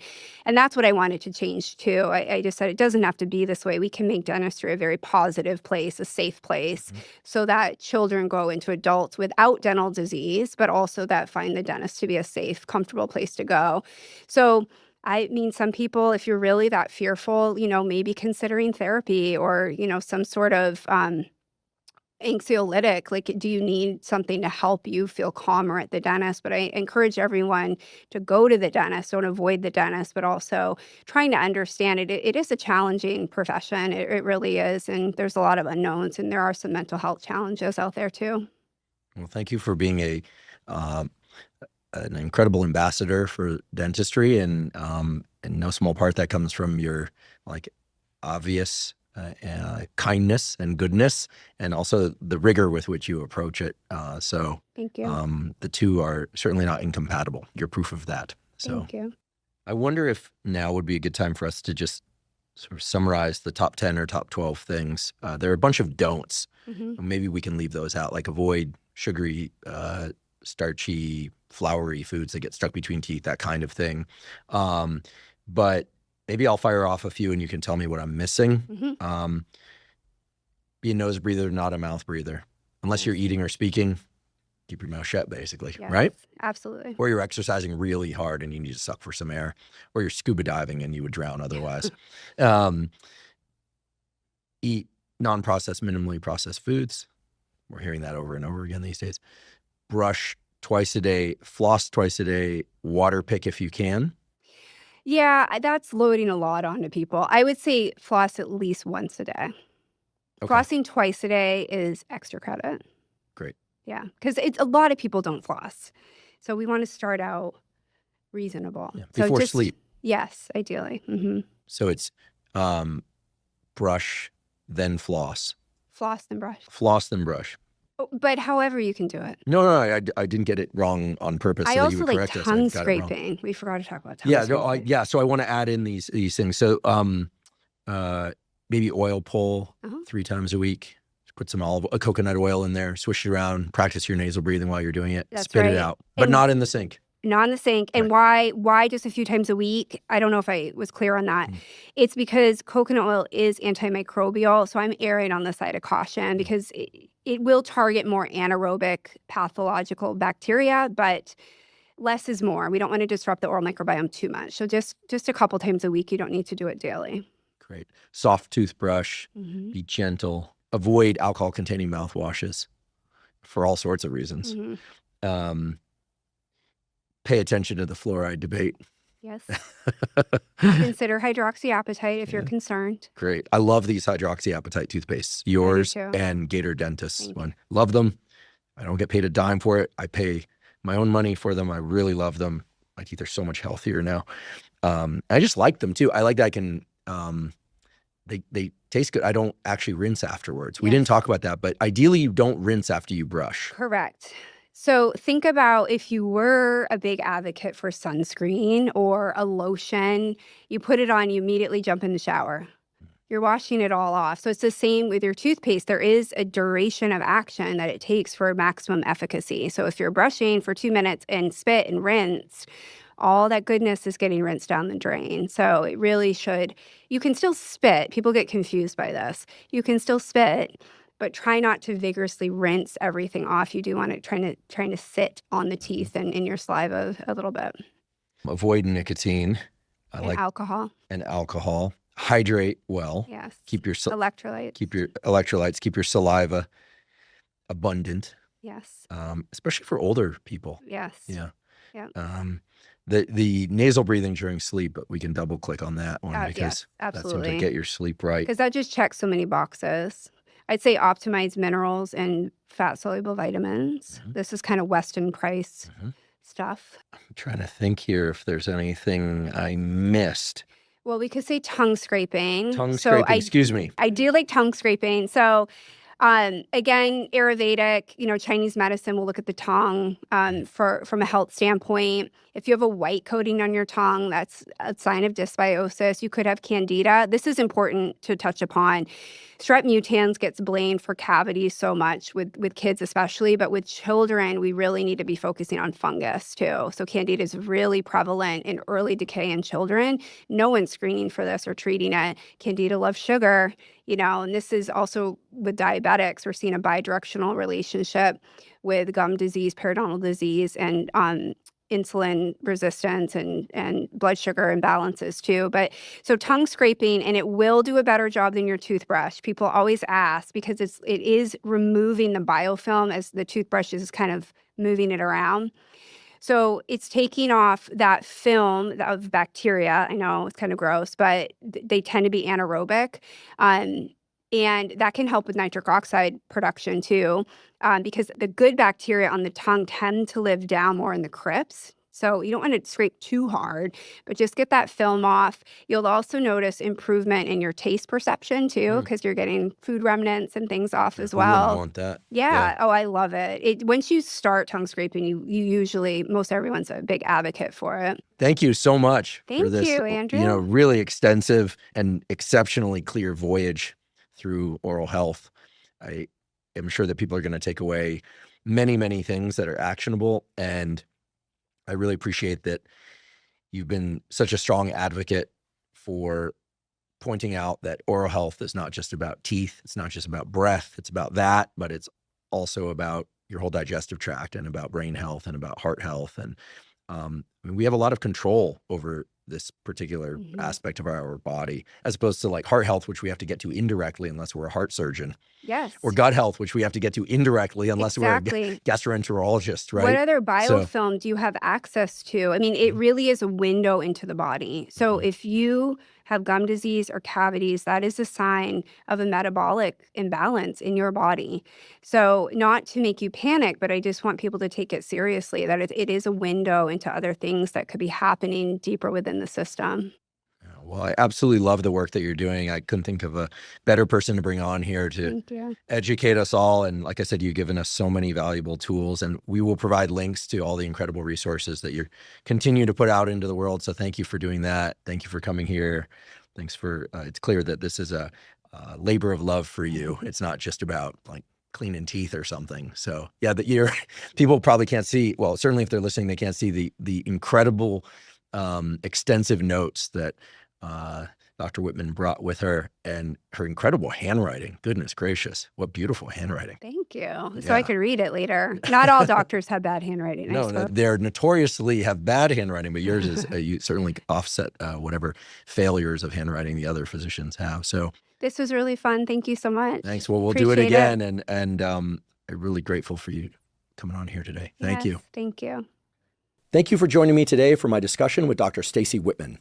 I hope you found it to be as interesting and useful as I did. To find links to Dr. Whitman's work and the various resources we discussed, please see the show note captions. If you're learning from and or enjoying this podcast, please subscribe to our YouTube channel. That's a terrific zero-cost way to support us. In addition, please follow the podcast by clicking the follow button on both Spotify and Apple. And on both Spotify and Apple, you can leave us up to a 5-star review. And you can now leave us comments at both Spotify and Apple. Please also check out the sponsors mentioned at the beginning and throughout today's episode. That's the best way to support this podcast.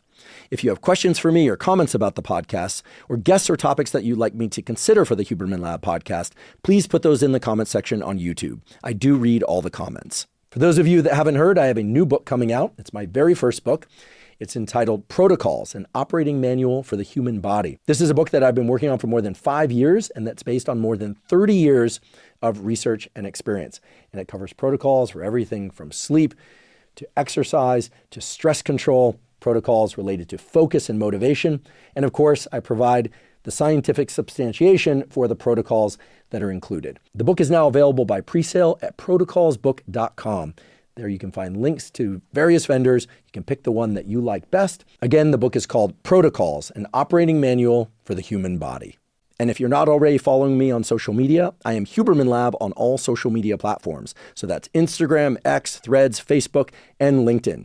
And on all those platforms, I discuss science and science-related tools, some of which overlaps with the content of the Huberman Lab podcast, but much of which is distinct from the information on the Huberman Lab podcast. Again, it's Huberman Lab on all social media platforms. And if you haven't already subscribed to our Neural Network newsletter, the Neural Network newsletter is a zero-cost monthly newsletter that includes podcast summaries as well as what we call protocols in the form of 1 to 3 page PDFs that cover everything from how to optimize your sleep, how to optimize dopamine, deliberate cold exposure. We have a foundational fitness protocol that covers cardiovascular training and resistance training. All of that is available completely zero cost. You simply go to hubermanlab.com, go to the menu tab in the top right corner, scroll down to newsletter, and enter your email. And I should emphasize that we do not share your email with anybody. Thank you once again for joining me for today's discussion with Dr. Staci Whitman. And last, but certainly not least, thank you for your interest in science.